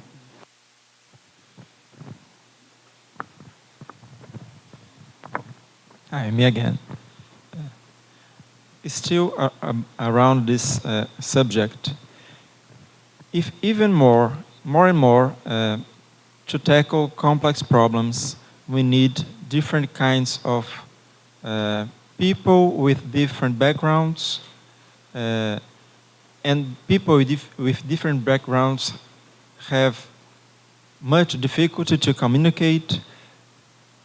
To tackle a complex problem, if I have, for example, a biologist that is needed and a sociology that is needed, maybe they will last much more to communicate if they don't have with them another kind of professional that had a graduate formation, for example, in biology and sociology. Not that deep in sociology, not that deep in biology, but that was formed whose formation was based on, for example, problem solving. This guy is not disciplinary, but he has a lot of experience that the biologist and the sociologist that doesn't have, to make connections among these disciplines. And if he's also in the pool of people who is working on the problem, maybe the communication is much easier. So I think that maybe this kind of courses that do not go deep into each disciplines may have a fundamental position in society and putting people in the market to help solving problems. If you think that to solve problems, we'll have to have many kinds of people with different abilities, some with deep understanding of subjects, and other ones with great ability in make connections. I don't know if it's full, but I think we have an experience here. We have a master program, someone told before, and people come from different backgrounds to have ecology course, to help them to work in their daily basis in conservation and environmental organs and so on and so forth. And they come here, from a course in language and psychology and so forth, and biology also. They don't live as ecologists as in an academic course, but they live with much more expertise to do their daily basis work, putting science on it. So I think it's very useful. I don't know what you think. Thank you. And I think actually that we agree completely. I'm basically a gradualist who thinks in these specters and think that it's not necessarily useful to create big divides and say this is disciplinary and this is interdisciplinary, but instead say that there is a spectrum from the disciplinary to the interdisciplinary. I also think that it's not particularly useful, or there are those people who are totally against interdisciplinarity, who says all we need is disciplinary expertise and nothing but that, and let's continue making only disciplinary expertise and that will be the entire future. They're missing something. But also the other way around, saying disciplines, that's just so last century, those are obsolete, let's get rid of them and only have interdisciplinary or education and interdisciplinary or academics in the future. They're also missing something, because there's also something valuable to be found in the disciplines. I think that we need the entire spectrum and people of all kinds. And I think you're right that as facilitators are either people who speak both languages, can be excellent facilitators, and when you have an interdisciplinary collaboration, you need to find some way of building the bridge. And either people from different disciplines need to start learning from each other, which takes a lot of time, or you need to bring in a bilingual who has already spent time learning it. So that has also taken time. It has just been spent or before the collaboration started. Or so yes, you do need that kind of facilitators. There are also philosophers who are working as or facilitators. There is a project from Michigan State University called the Toolbox Dialogue Initiative, where they have developed a facilitated conversation tool based on philosophical analysis of very much of value issues or in the sciences, epistemic values, what counts as a good explanation, or et cetera, where they meet with interdisciplinary groups and guide them through foundational questions of how their values may differ and how that can help them overcoming some of the barriers they are finding in their interdisciplinary or collaboration. So there are facilitators of various kinds, and yes, they are crucial in most interdisciplinary work. Eu queria fazer uma consideração. Veja, ao longo das discussões que a gente tem tido aqui, eu ainda acho que a gente tem que, eu acho que é uma boa discussão a gente tratar do que é a formação interdisciplinar na graduação, né, como um pontapé inicial, etc. Eu acho que quando você discute uma formação interdisciplinar num curso de graduação, se nós olharmos para a biologia, que é o espaço que nós estamos aqui, e eu posso trazer para a minha área, que é a zootecnia, posso dizer pela medicina veterinária, talvez pela agronomia e alguns mais, a gente sempre tem uma discussão de que, olha, o curso, esta formação, ela é interdisciplinar por natureza, né?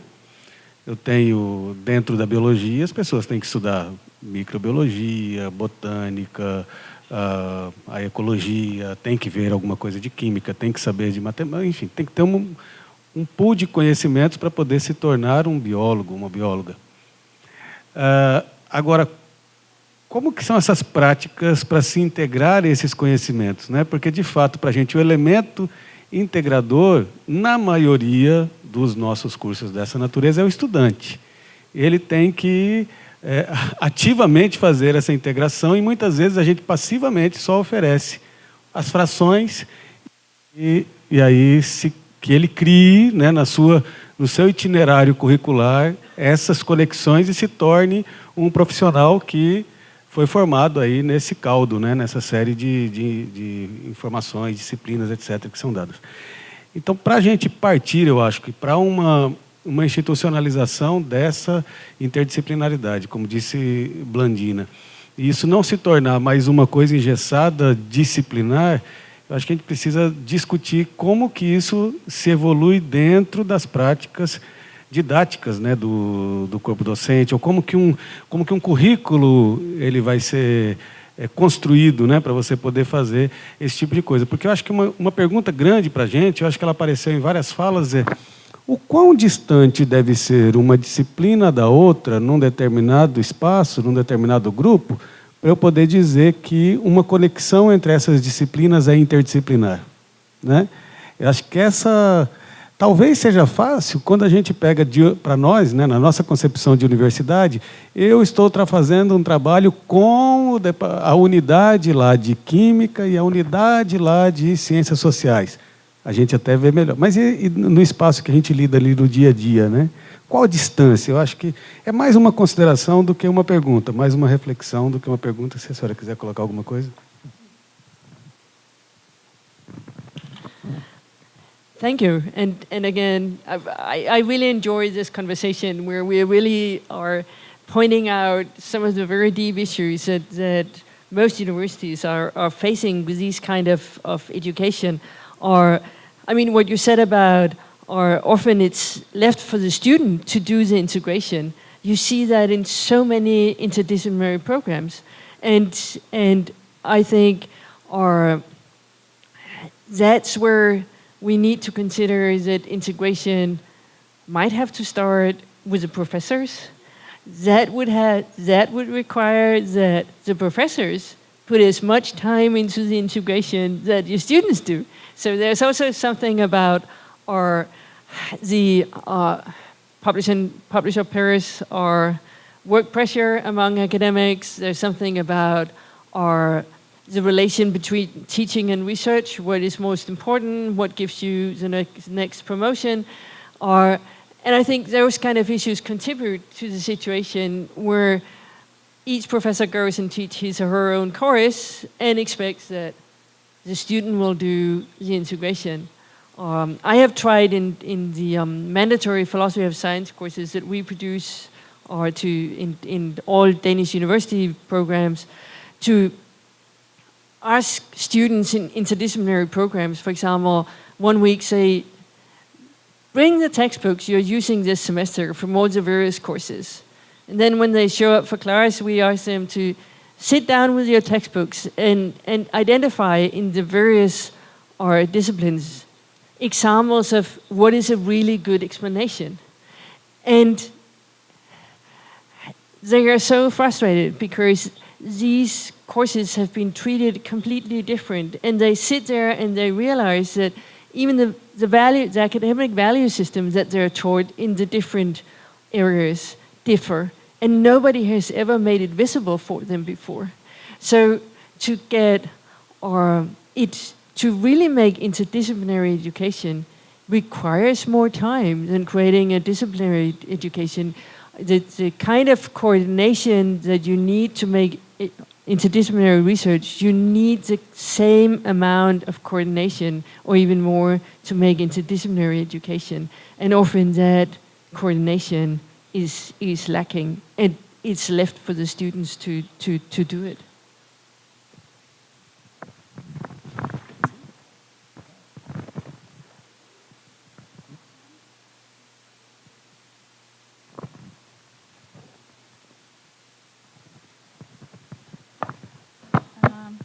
Just a tiny little question, because I was wondering in several talks, we are also every time addressing as interdisciplinarity becoming a discipline as a negative thing, I think could also be a benefit, because it works so well that naturalized as a discipline. I think it has also both sides of things.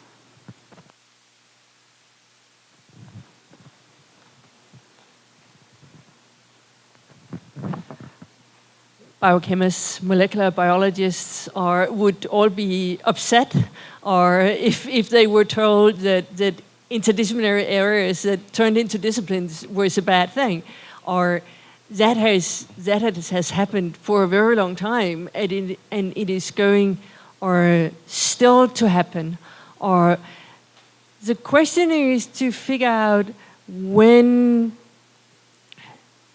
time is ripe for doing it, and when instead sometimes we're creating interdisciplinary programs more for the labor market outside, which can also be totally legitimate. It's just that we need to be aware that is what we're doing, and we need to be aware that there may be a time limit to how long that labor market is structured in that way, and we need to be aware of the difficulties in having a program that does not have a counterpart or on the research side, because then there's something about the internal power balances in the universities that change. But you're absolutely right. We have very, very successful disciplines that come out of being interdisciplinary. Bom, acho que chegamos ao final. Eu gostaria de agradecer imenso. Eu ia agradecer em inglês, mas já que... thank you very much. Muito obrigado pela sua apresentação. Acho que foi bastante elucidativa. Acho que o Instituto, agora falando como parte da gestão dessa universidade, estávamos falando ali na hora do intervalo, né, com o colega Jorge, e discutindo o que vocês estão fazendo aqui, num papo ali com o Pedro.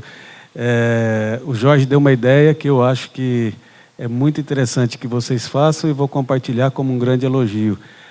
o Jorge, ele disse o seguinte: olha, gravem tudo isso que vocês estão fazendo nesses eventos aí dos 50 anos, esse planejamento que o Instituto está fazendo, etc. Gravem vídeos, etc., apontamentos para passar para as outras unidades para também fazerem isso. Então, de fato, é sensacional a gente ver uma unidade da nossa universidade refletindo, se planejando, né, pensando como será o amanhã do Instituto e não apenas seguindo o fluxo, seguindo a maré, né? Então, fantástico. Eu, de fato, adoraria estar aqui todos os dias. Tenho visto colegas de outras áreas, achei que era um evento restrito aqui à biologia, vi gente de letras, vi gente de administração, pessoas também da psicologia e assim por diante. Então, tomara que isso contamine essas outras unidades para também fazer trabalhos tão bonitos como que vocês estão fazendo aqui. Obrigado pelo convite, para mim foi maravilhoso, foi um prazer conhecê-la e amanhã vocês continuam. Obrigado.